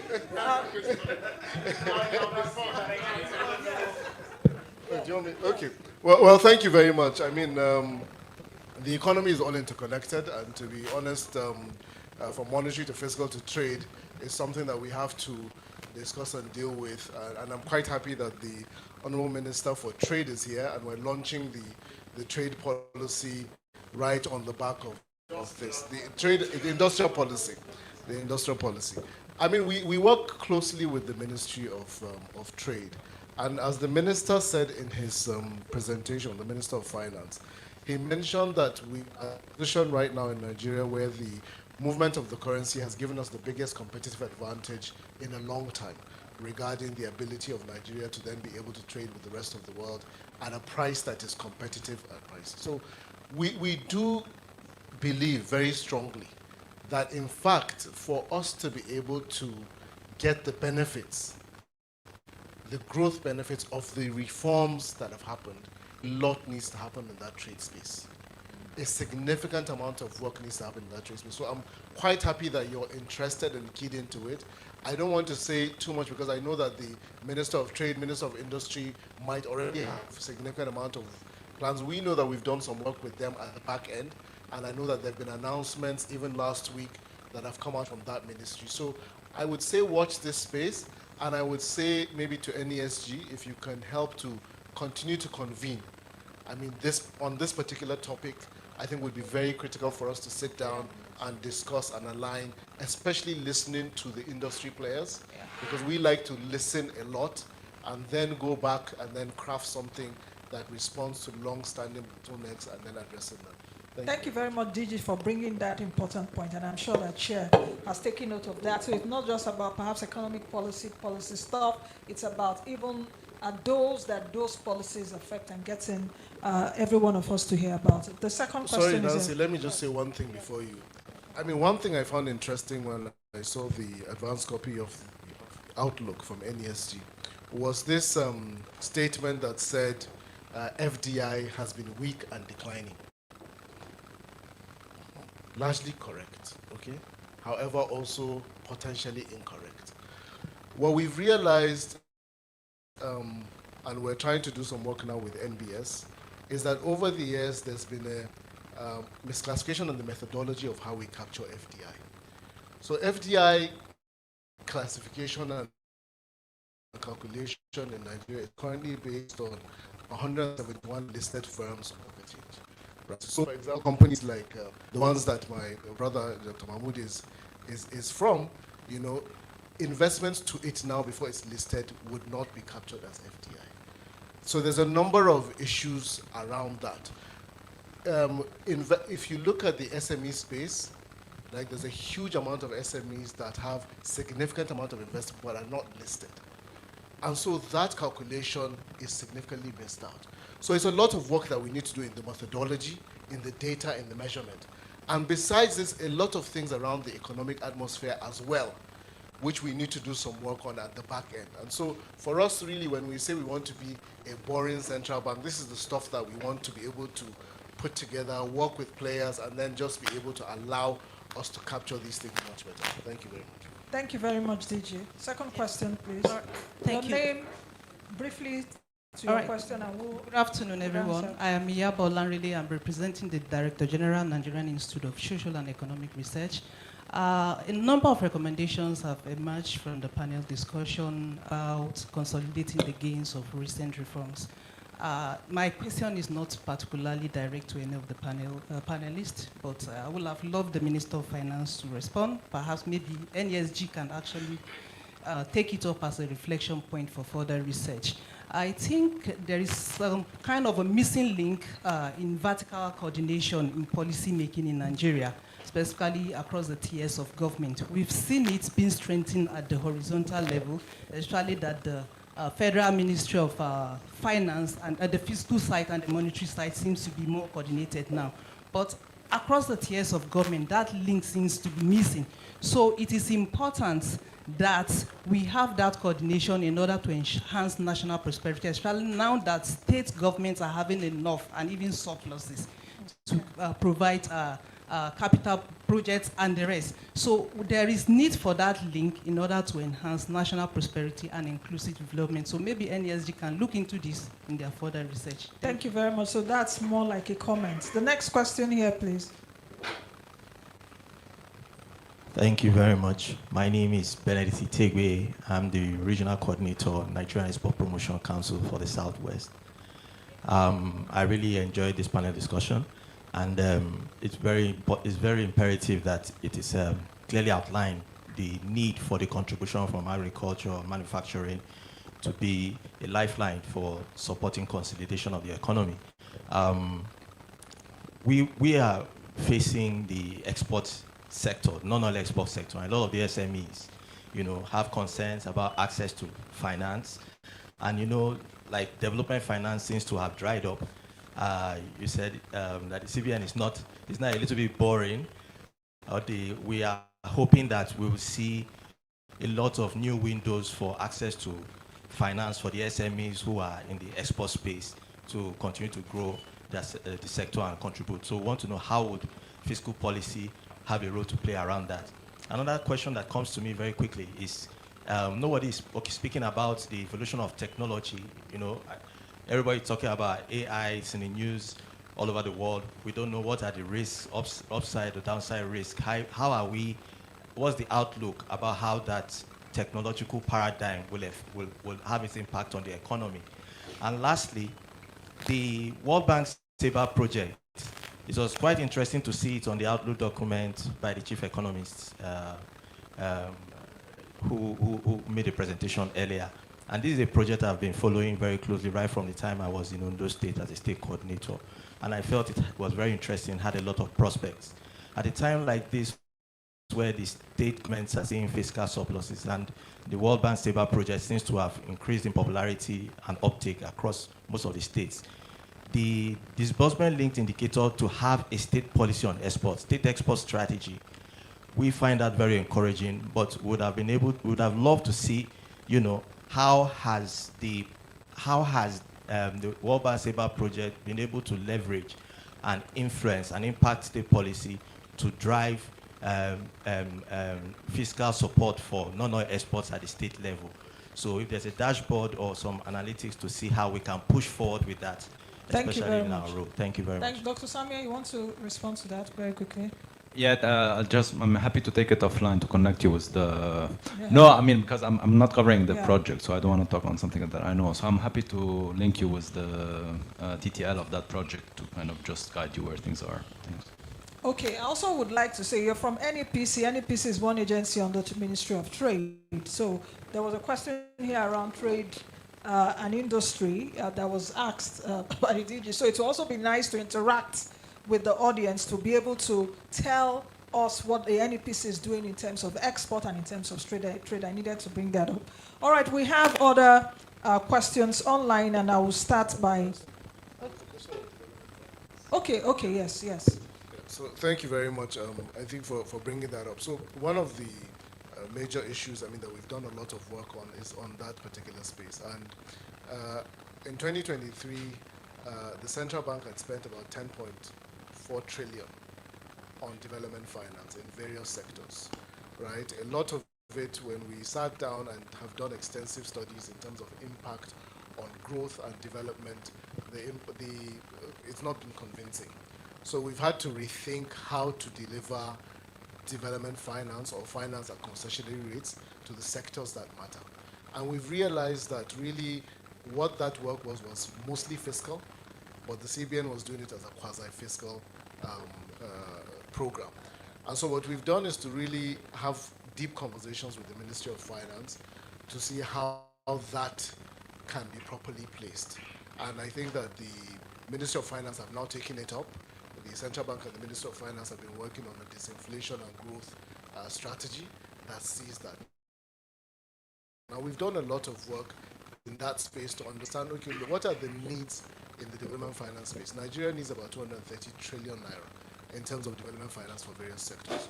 The capitalization and asset base for all our development finance institutions combined is not up to 9 trillion.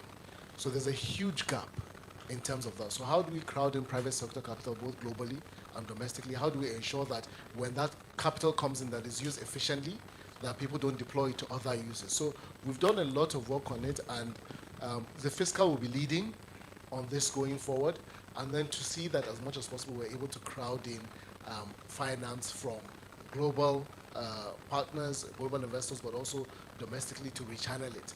And then there's a clear program to then see how do we correct the incentives in each of the DFIs to ensure that when people give out money, it's not seen as government money that should just be wasted. So there's a lot of work in the background for that, and we're hoping that over the next few months this year, you will see some movement in that space. All right.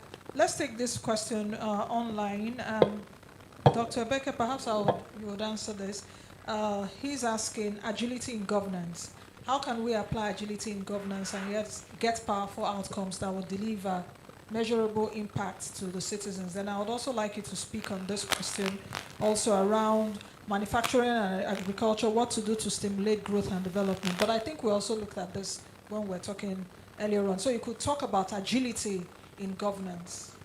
I think, yes, I would be very quick. I think, being agile when you formulate, macro policy is just to still, to be data dependent. I think the Deputy Governor mentioned it. This is how the MPC view things. So it means your ability to really see things in real time, but also to gather a lot of data, a lot of high quality data for you to be able to have a better assessment. Nigeria is showing, a lot of work in that space. They have revised the GDP methodology, but also the outcome of it. So now they have a better sense of how the economy is moving, what are the new sectors, what is the type of structural transformation that is taking place in the economy. Same thing with CPI inflation. I think this afternoon we will have the SG of NBS discussing again, the type of challenges that changing methodologies and things like that bring. But they all point to the fact that without high quality data, you can't have agile macroeconomic policies. So Nigeria is really improving the data, and this is something that the IMF and the World Bank are also supporting. On the agri part, just one sentence. We conducted the work this year that we actually published.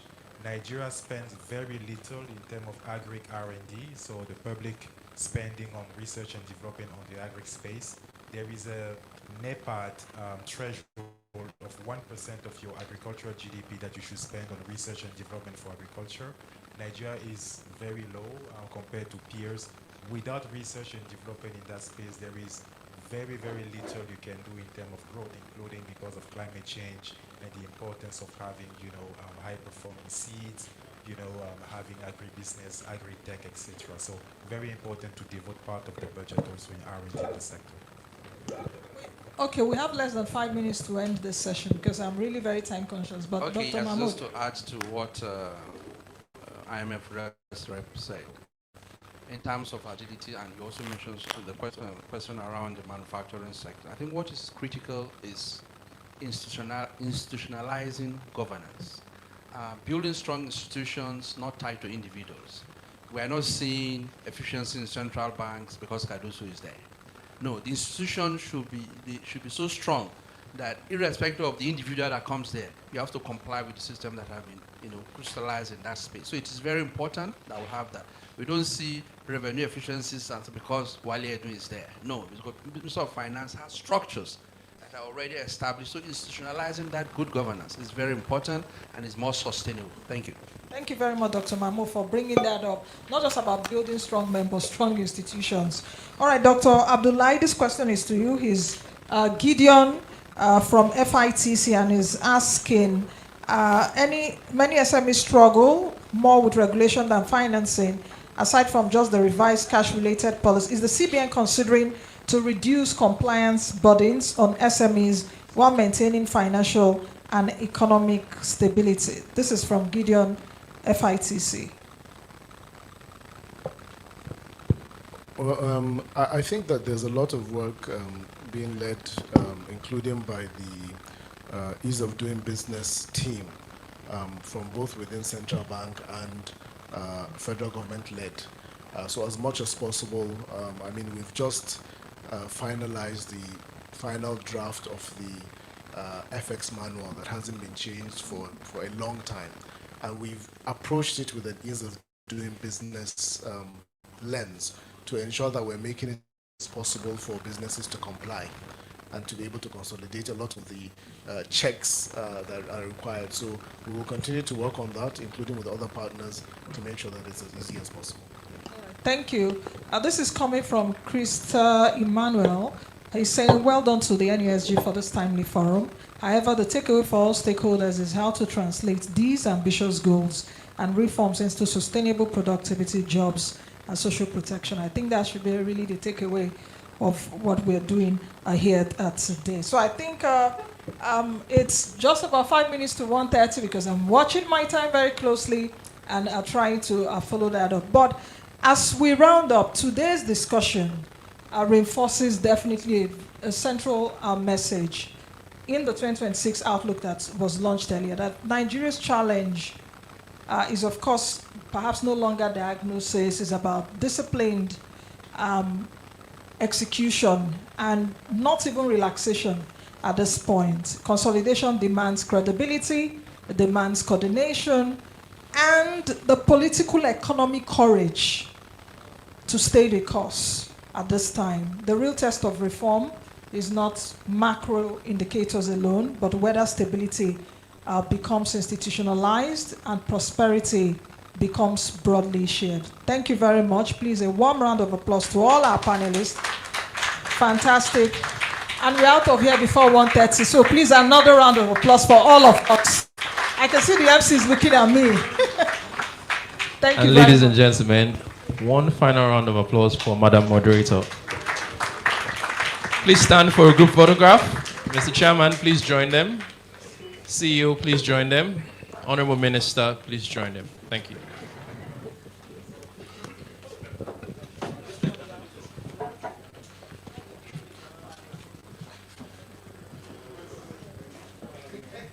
Thank you very much for a very informative and educative session. Thank you to all of our panelists, Dr. Ebeke, Dr. Mata, Dr. Odur, Dr. Abdullahi, Dr. Hassan, and Dr. Babalola. So it's safe to say that it was a panel of doctors. Except the moderator. So Dr. Nancy Ilo, I prophesy that. You can do a fast track one. All right, please, let's have the panelists only. Sorry, a picture for the panelists only. Dr. Babalola, Dr. Ebeke, Dr. Mata, the panelists only, please. Thank you. Dr. Abdullahi, please remain.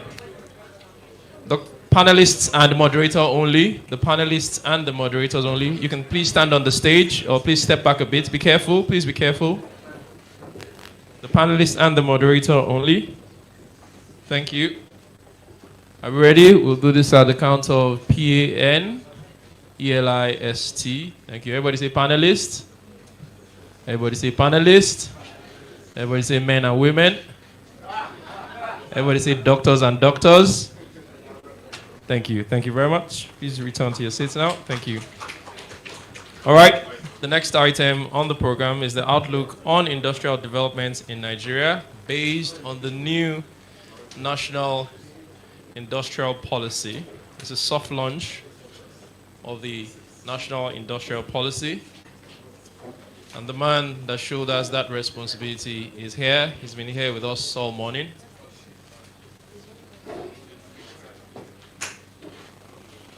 Thank you. So we'll be taking a short policy address from a former senator and now member of the Federal Executive Council. Ladies and gentlemen, Senator John Owen Eno.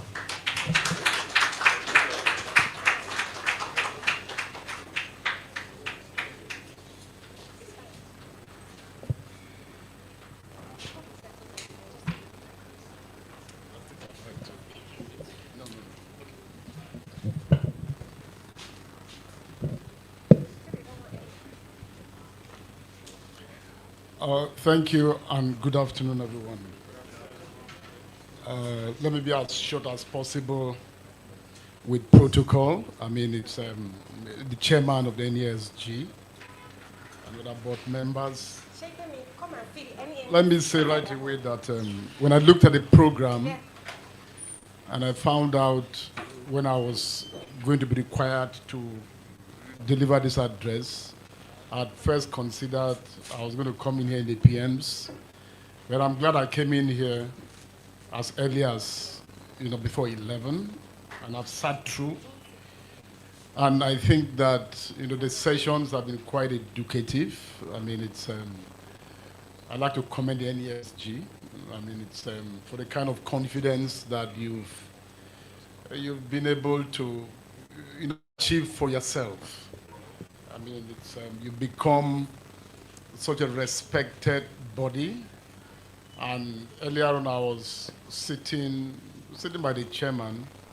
It's actually my first time here. And I told the chairman that there must be something about a room as small as this. And he said it was even smaller. And he said those pillars represent the extension to what this room is. So, really not about the size of the room. It's about the size of the ideas or what is produced in the room. So let me thank NESG for this invitation. And why not talking about the 2026 outlook, macroeconomic outlook, coming at a time that for the first time in several years, I think the country has an industrial policy. I mean, it's the coordinating minister of the economy is not here anymore. But very early, at the beginning of this administration, I was the Minister of Sports Development. And when, at the beginning of these sessions, the moderator talked about yesterday night and all of that, I'd said, if I was still that minister, I'm sure the whole country would have come on me by now. So very early, the first few months when I got moved to industry, it took the Minister of Finance to just make a remark to me in a conversation. And he said bodies like UNDP won't even listen to you without having an industrial policy. I mean, that sparked it. And then, again, perhaps it shows how little you also know about things until you get involved in them. That was how we found, my team and I, that for several years, the country had no industrial policy. We got to work. And I'm glad that before the end of last year, the Federal Executive Council approved an industrial policy that had been validated several months back.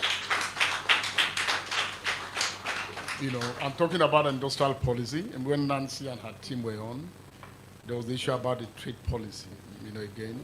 And I think that on and on, since the last 1 year, discussions about industry and industrialization have actually become more and more in terms of the public discourses. And I think I'd like to give commendation to the President Bola Ahmed Tinubu, GCFR. It just took one decision when in October 2024, he decided to rejig his cabinet, and to the Ministry of Industry, Trade and Investment, he sent two ministers, Minister Oduole, the Minister of Trade and Investment, with a mandate for trade and investment, and myself with a mandate for industry as the Minister of State for Industry. I mean, and again, because of long-held opinions, and it's difficult for the Nigerian public to understand. And that's why a trade policy matter is referred to the Minister of State for Industry. Having said so, it is still one ministry, and I think that whereas we've not had an industrial policy, we've always had a trade policy. We've always had an investment policy. So I'd like to, somebody asked questions about that. It would be good to look at that trade policy as well. It may have answers, to some of the concerns. So I think that I'm honored to join you today on this. Again, looking at the program, to talk about a soft launch. At some point next month, what we plan to do is to have a formal launch of the Nigerian industrial policy. Yesterday, I signed a communication to the president, inviting him to personally be available for that formal launch. I mean, it's increasingly, we have various policies that are produced by various MDAs and all of that. But I think that a country's industrial policy is like none other. A country's industrial policy. Mr. President's 8-point agenda was clear on Agenda 7 to accelerate diversification through industrialization, through digitization, creative arts, manufacturing, and innovation. And so this engagement for me is particularly significant. So I think that the ministry, my office, we're happy to work with NESG to give that formal launch, the character that it should have. We think that we didn't just produce a policy to live in our offices, but a policy that every Nigerian has a buy-in. In terms of preparing it, at every stage, we had collaborations with different stakeholders. We didn't just produce a policy as well to just keep, but a policy to implement. As I speak, I have a small committee that is working on implementation. We want to be big on implementing this policy, not just on the policy itself. Because, the passing notes from Nancy, from the last commentary, spoke to that. How do you translate what you have to something that impacts, to jobs, to productivity, to employment, to all of that. So I think that, so it is in that spirit, that I'm pleased to deliver, a policy address, that speaks to that. And I think that, like everybody has mentioned, I think that our country actually stands on really that inflection point. And for decades, for example, the Minister of Finance characterized a lot of that, namely our high import dependency, weak manufacturing, debt. Incidentally, the second quarter GDP of last year, 2025, when our GDP grew more than 4%, the drivers of that growth were listed to be the oil sector and industry. It's not oftentimes that you find that occurring. There's still a lot to be done. Fragmented value chains, remain our challenge.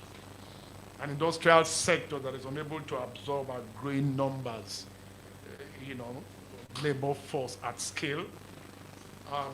We also stand at a point of immense opportunity. And I think as Nigerians, we all do realize so. We all do acknowledge so. The large size of our market, even though the benefits wouldn't just come because of that large size, we've signed into the AFCFTA. What are our aspirations? What do we hope to achieve? Are we going to allow ourselves to become a dumping ground for other countries? When, for example, I made one of the first trips that I made outside as Minister of State for Industry, and I had a sideline meeting with the Secretary General of AFCFTA, talking about the automotive industry. He said the rest of Africa was waiting for Nigeria because South Africa and Morocco had a saturated market. So how ready are we signing to the FCFTA? So for me, the NIP 2025 was conceived to resolve, what I call the paradox of our circumstances. Not with rhetoric, but with structure, with discipline, and with execution. So the policy for me answers a fundamental national question. How does Nigeria move from potential to productivity? How does it deliberately and measurably and sustainably achieve this? And there are policies and there are policies. What makes the NIP policy different? And I'd like to start by being clear that it's not an aspirational document. It's an implementation first industrial contract between government, between business, and between the citizens. So the key differences for me are: one, execution-led design, clear sequencing of reforms, assigned institutional ownership, performance benchmarks, and timelines. And we're going to be serious at this. Whole of government alignment, trade, investment, finance, energy skills, infrastructure, and regulation are deliberately synchronized. So no more policy silos. For the first time, I think that our industrial, trajectory, is going to be, governed by, a framework, no longer operating in fragments. 3, private sector anchored. The policy was shaped with industry and not for industry. And I think that from day one, our collaborations with industry, with MAN and different other groups was strong, was robust. Real constraints, not rhetorical assumptions. And I think for accountability built in, transparent monitoring, measurable industrial outcomes, public reporting mechanisms. All these are part of what we have in our policy. So it has strategic pillars. The policy is structured around 6 mutually reinforcing pillars. 1, competitive industrial production. How competitive can we get? Reduction of input cost, energy, logistics, finance. Very early, as Minister of State Industry, what we did was to put together an industrial revolution work group, and which identified about 5 major constraints, which we characterize as thematic groups or thematic themes. And then we have brought in various technical sessions. We've arrived at various recommendations and conclusions. Starting from last year, December, what I did was to, convene an, ministerial roundtable that focused on energy. What we hope to achieve is that we're going to have roundtables on each of these, thematic areas, and hope that we can have people in a room that can immediately, deal and provide solutions on each of these as the issues are thrown up. I followed that roundtable by visiting the Do Industrial Cluster, because we identified it as some kind of template. If we're able to solve and resolve the energy challenges of the Do Industrial Cluster, can we use that as a template to get across the country? 2, the second pillar, value chain deepening and import substitution. And under here, you have agro processing, you have solid minerals, you have petrochemicals, you have automotive, pharmaceuticals, light manufacturing. You have mandatory local value addition thresholds are part of what we're doing. Backward integration with enforceable milestones. So try as you try.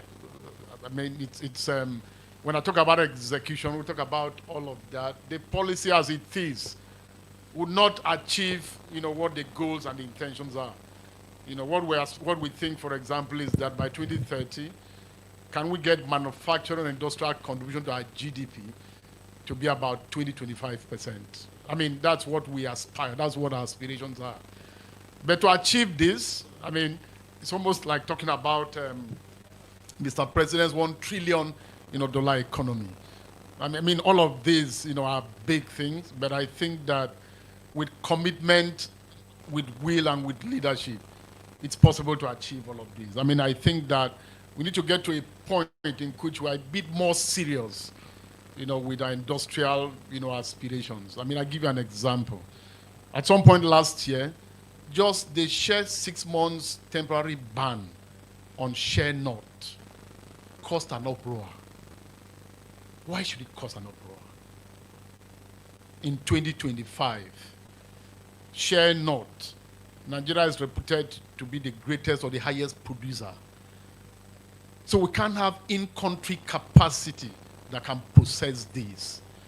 When lesser countries around us have long banned the export of share nuts.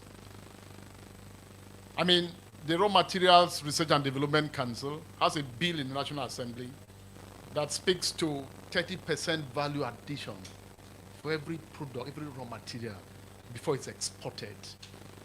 That bill is taking forever to pass the National Assembly because of vested interest, because of corporations and bodies who operate in our country and are more interested in exporting our raw materials. So they get processed and they bring back to our country. I mean earlier on, the panelists, with the representative from civil society, said something.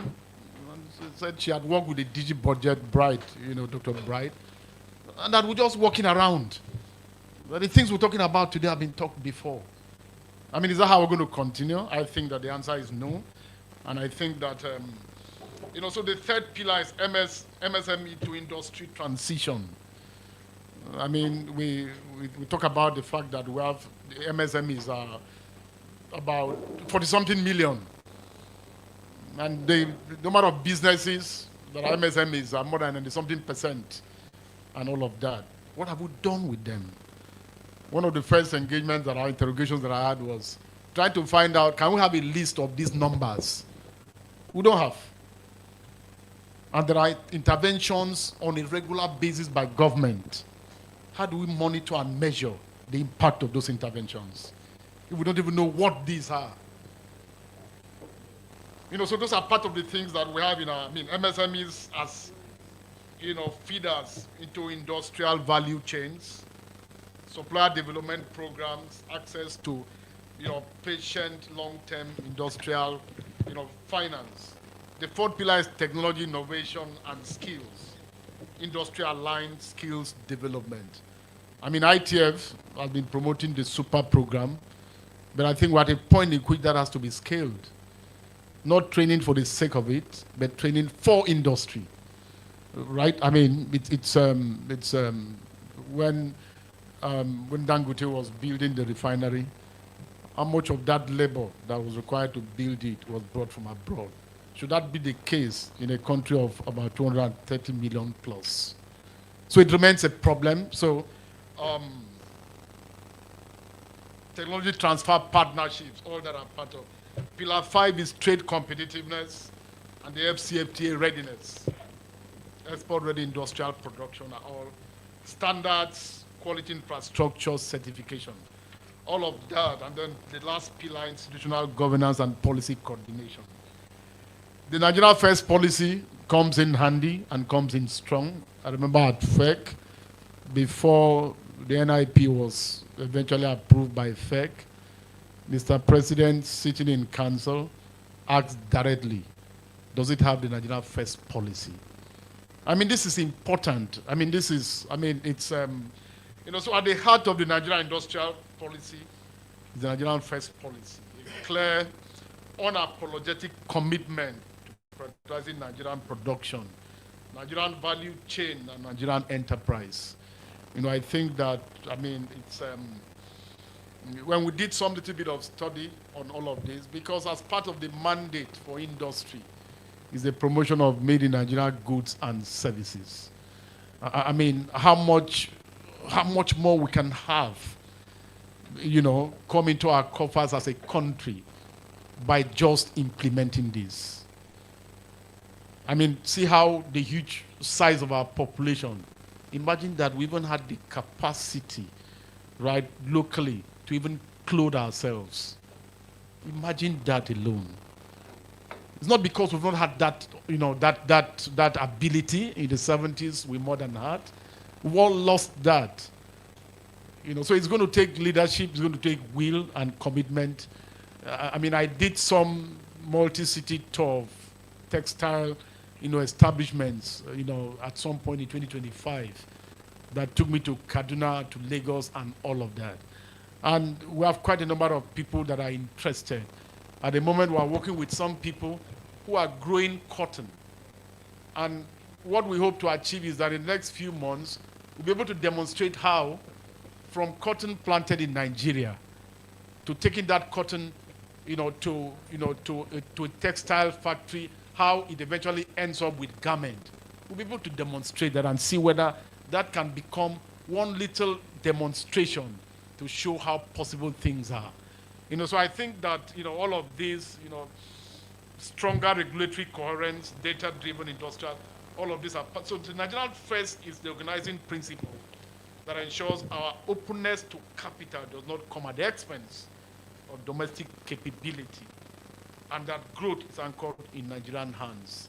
For just implementing that and effecting it through the Nigerian industrial policy, is going to provide so many jobs. When I've done some tour of some industries and companies, and pathetically, I find companies and industries that have not followed some others to close shop and relocate to other countries. They have goods that cannot be bought, that cannot be sold because of our appetite for foreign-made goods. Can we make some little bit of change even in terms of that attitude? And in saying this, we're not just talking about Nigerian First and saying people should reduce their quality expectations. We're also following it with the national, quality, emphasis. So what we're asking you to do is not just, as a patriotic duty alone, but even if it was, it's also economic, and I think that we want to match that with the quality of goods, and we're tasking the Standards Organization of Nigeria and other agencies that are responsible for all of these. So what this policy means, and this policy has different meanings for different segments of the Nigerian population. The Nigerian, industrial policy, has to Nigerian businesses, large, medium, and emerging. The NIP delivers clarity and predictability because it's a policy. It means stable industrial policy direction over a decade. It means reduced regulatory uncertainty. It means clear incentives tied to performance. It means a government that is a partner and that is not a bottleneck. The policy says to producers, if you invest, if you comply, if you add value and you create jobs, Nigeria will back you. That's what the policy says. What it means for investors, to domestic and international investors, the NIP sends a strong signal. Nigeria is open for industrial capital, but disciplined about the outcomes. You will find defined priority sectors in the policy. You find clear localization expectations. You find increased coordination across MDAs. You find long-term policy consistency. So Nigeria is positioning itself not just as a consumer market, but as a West Africa's industrial anchor. What does this policy mean for regional and international partners? This policy aligns Nigeria with best practice industrial development frameworks. It complements the FCFTA, global value chains, and sustainable development goals. It opens structured pathways for technical cooperation, for investment, and for co-production. So we are particularly proud of the deep technical collaboration that went in with UNIDO, whose global expertise helped benchmark this policy against leading industrial economies while retaining Nigeria's unique context. So what does it mean for everyone, Nigerian? It means more factories that work. It means more skilled jobs that are close to home. It means lower cost of locally made goods and a future where hard work translates into upward mobility. So this policy was built collectively. I'd therefore like to acknowledge at this session the invaluable contribution of First, the ministry, MAN, the Nigeria Economic Summit Group, the organized private sector, the Nigeria National Institute for Policy and Strategic Studies, line MDAs, regulators and implementing agencies, development partners and technical experts. This policy, to my mind, reflects national consensus, not bureaucratic authorship. So, what is our implementation commitment?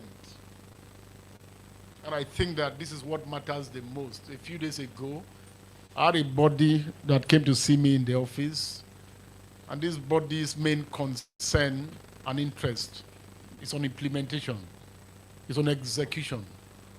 I mean, the fact that we haven't achieved most of our milestones is not because of lack of policy.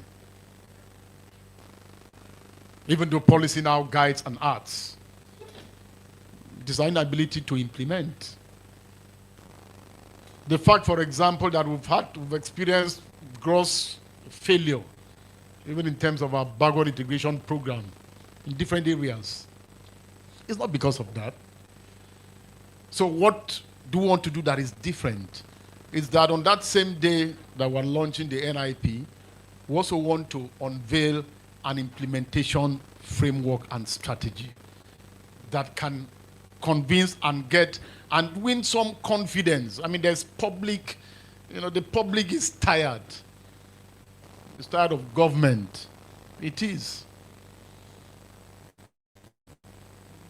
I mean, that public tiredness is, affects me all the time. To the extent that whenever I have cause to even speak, I wonder, what do I want to talk about? Because it's not about the talk. It's about what do you want to do next? What are the next things that we want to do?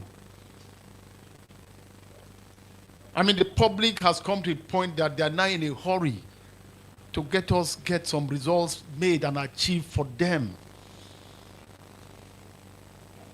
So I therefore like to end this where it matters the most.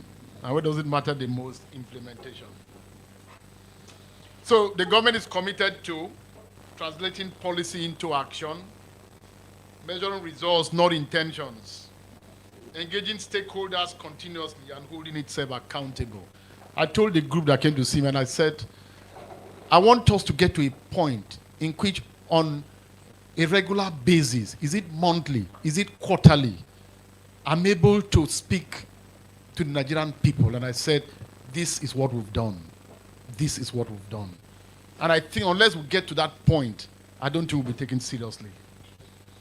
The question is no longer what is the policy. The question now is how do we deliver together? This event, for example, for me, is a call for partnership to business, to labor, to states, and to the Nigerian people. So in concluding, what I would say is that Nigeria's industrial future, just like that of other countries, will not be built by chance. No, it will not. It cannot. It will be built by deliberate policy. We now have one. It will be built by disciplined execution. That's our next move. And collective resolve. The NIP is our compass. Implementation, therefore, will become our test. Prosperity is what our destination would be, because it's about prosperity. Right? We've achieved stability. Right? Now it's consolidation. But all of that lead to what? Lead to jobs, lead to prosperity. And I think that with all of you working with us, with the ministry, my hope is that the efforts we make today will count towards that prosperity. I thank everyone.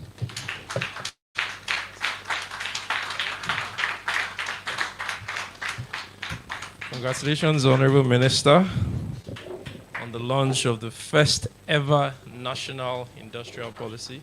I congratulate you and I congratulate all of us as Nigerians and as stakeholders and for the many benefits inherent in the policy. So for the first time, I've heard about trade policy versus industrial policy. I didn't even know that there was a difference. And I'm a graduate of economics. And Honorable Minister, I also want to thank you that you are no longer the Minister of Sports. Based on the outcome of yesterday's, so congratulations that you were saved by the bullet. So I join you in thanking God. And the final point, Honorable Minister, is that at the launch of the industrial policy, you have an MC for that occasion. That is me, self-marketing. So ladies and gentlemen, we're gradually coming to the end. I'd like to invite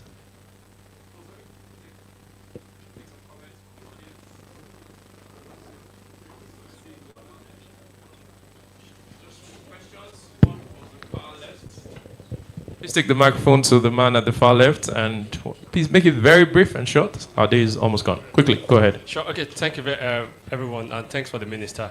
I think the most important thing here is actually driving down this narrative to the basis. And where are the basis? The MSMEs themselves. I would like the minister to work more with the BMOs, that's the Business Membership Organization. For you to actually get all this narrative corrected out there, you need all these people at the grass level to tell the Nigerian story the way it should be. Not, of course, the elite. So like you said, you talked about the Nigerian factor has to do with Nigerians. For example, I'm a farmer, and here in Nigeria at the moment, I know what, in quote, the Chinese farmers are doing to us in Nigeria. Fish farmers are suffering. As of last year, everybody's actually trying to run out of the business. Why? Because the Chinese government or the Chinese farmers are taking advantage of what our own government is not doing for us. So please, I would like you to do more with the BMOs so that it will be easy for us to fight our battle ourselves and get the needs done. You will continue to, sorry, just the last point. We're going to have our raw material being sent out, and I'll tell you why. The reason is because we don't have a body that takes off from us directly. You will have the middlemen to come to the farmers and take the product from us. Now, I've borrowed money today a whole lot in terms of farming, probably like, let's say 1,000 hectares of sesame seed. Nobody's taking from me. But of course, I want the middleman to come, take it, and whatever I want to do with it, I don't care. All I care is just put money back in my pocket. So if the government or the trade minister can actually put something together where we have a forum whereby I, as a farmer, I'm 100% sure that whatever it is I'm doing, there's a segment of the government that is going to take from me directly. With that, then, of course, processing and adding value and all that to it will be simple. But without that, we'll still come back to what you said you're afraid of. Thank you. Thank you very much. Off-takers, fine, and I think that's the much we can take. Thankfully, there's no other hand up. So on that note, I'd like to invite for closing remarks, Dr. Tayo Adelaju. Please put your hands together for him.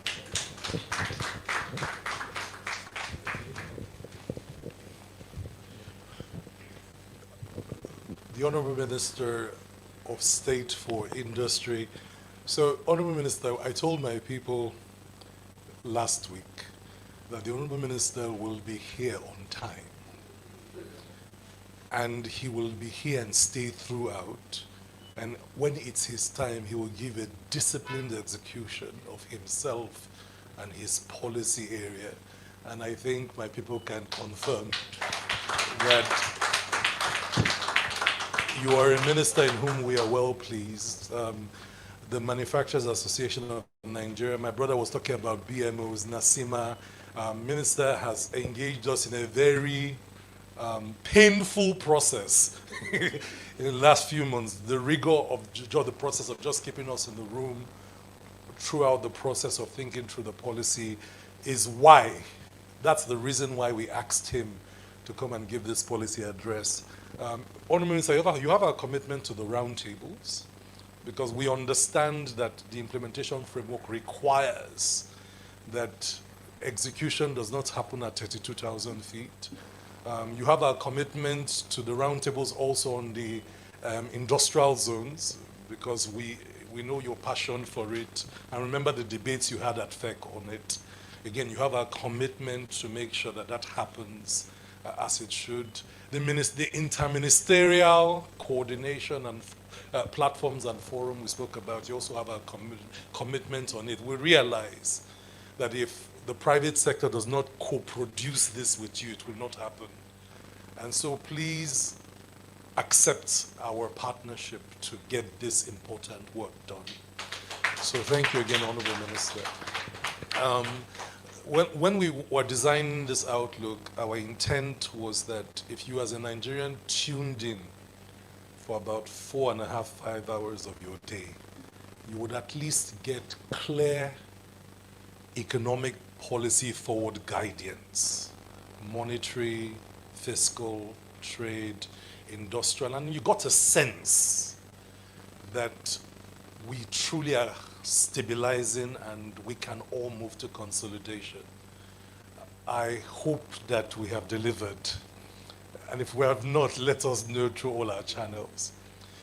But I think the message of the Honorable Minister is a message going home, as we thank all of you for coming, board members, distinguished members from the private sector, captains of industry, and all of you that have joined online and stayed with us, that this is about disciplined execution.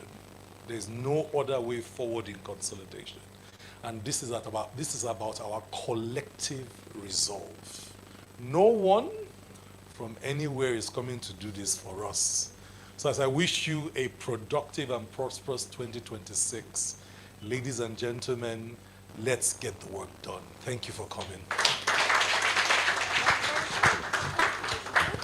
Thank you, Mr. CEO. One final round of photograph. The CEO, the chairman, the minister, the deputy governor, the vice chairman, our board members, chief economist, the economist from Dangote, please. One final round of photograph. And our CEO emeritus and Gen Z University Chancellor. Please join us. Thank you. No, please, Nancy, please. And of course, Policy Innovation Council, please. Blessed art thou amongst men. One to the left and one to the right, or you can just break the men into two. Do as you like. Thank you very much. Yes. Please stay there, CEO. Thank you very much. Ladies and gentlemen, you've been a fantastic audience. We acknowledge once again all those who have joined us online and stayed from the beginning till the end. We don't take it for granted. It means that you're interested in the work that the NESG is doing. It means that you're interested in the progress of Nigeria. So we thank every one of you. Enjoy the rest of your day. Everybody say NESG. Everybody say industrial policy. Everybody say thank God you're no longer Minister of Sports. Everybody have a nice day. All right, we're going to take some interviews out there. Please oblige our media crew. Thank you.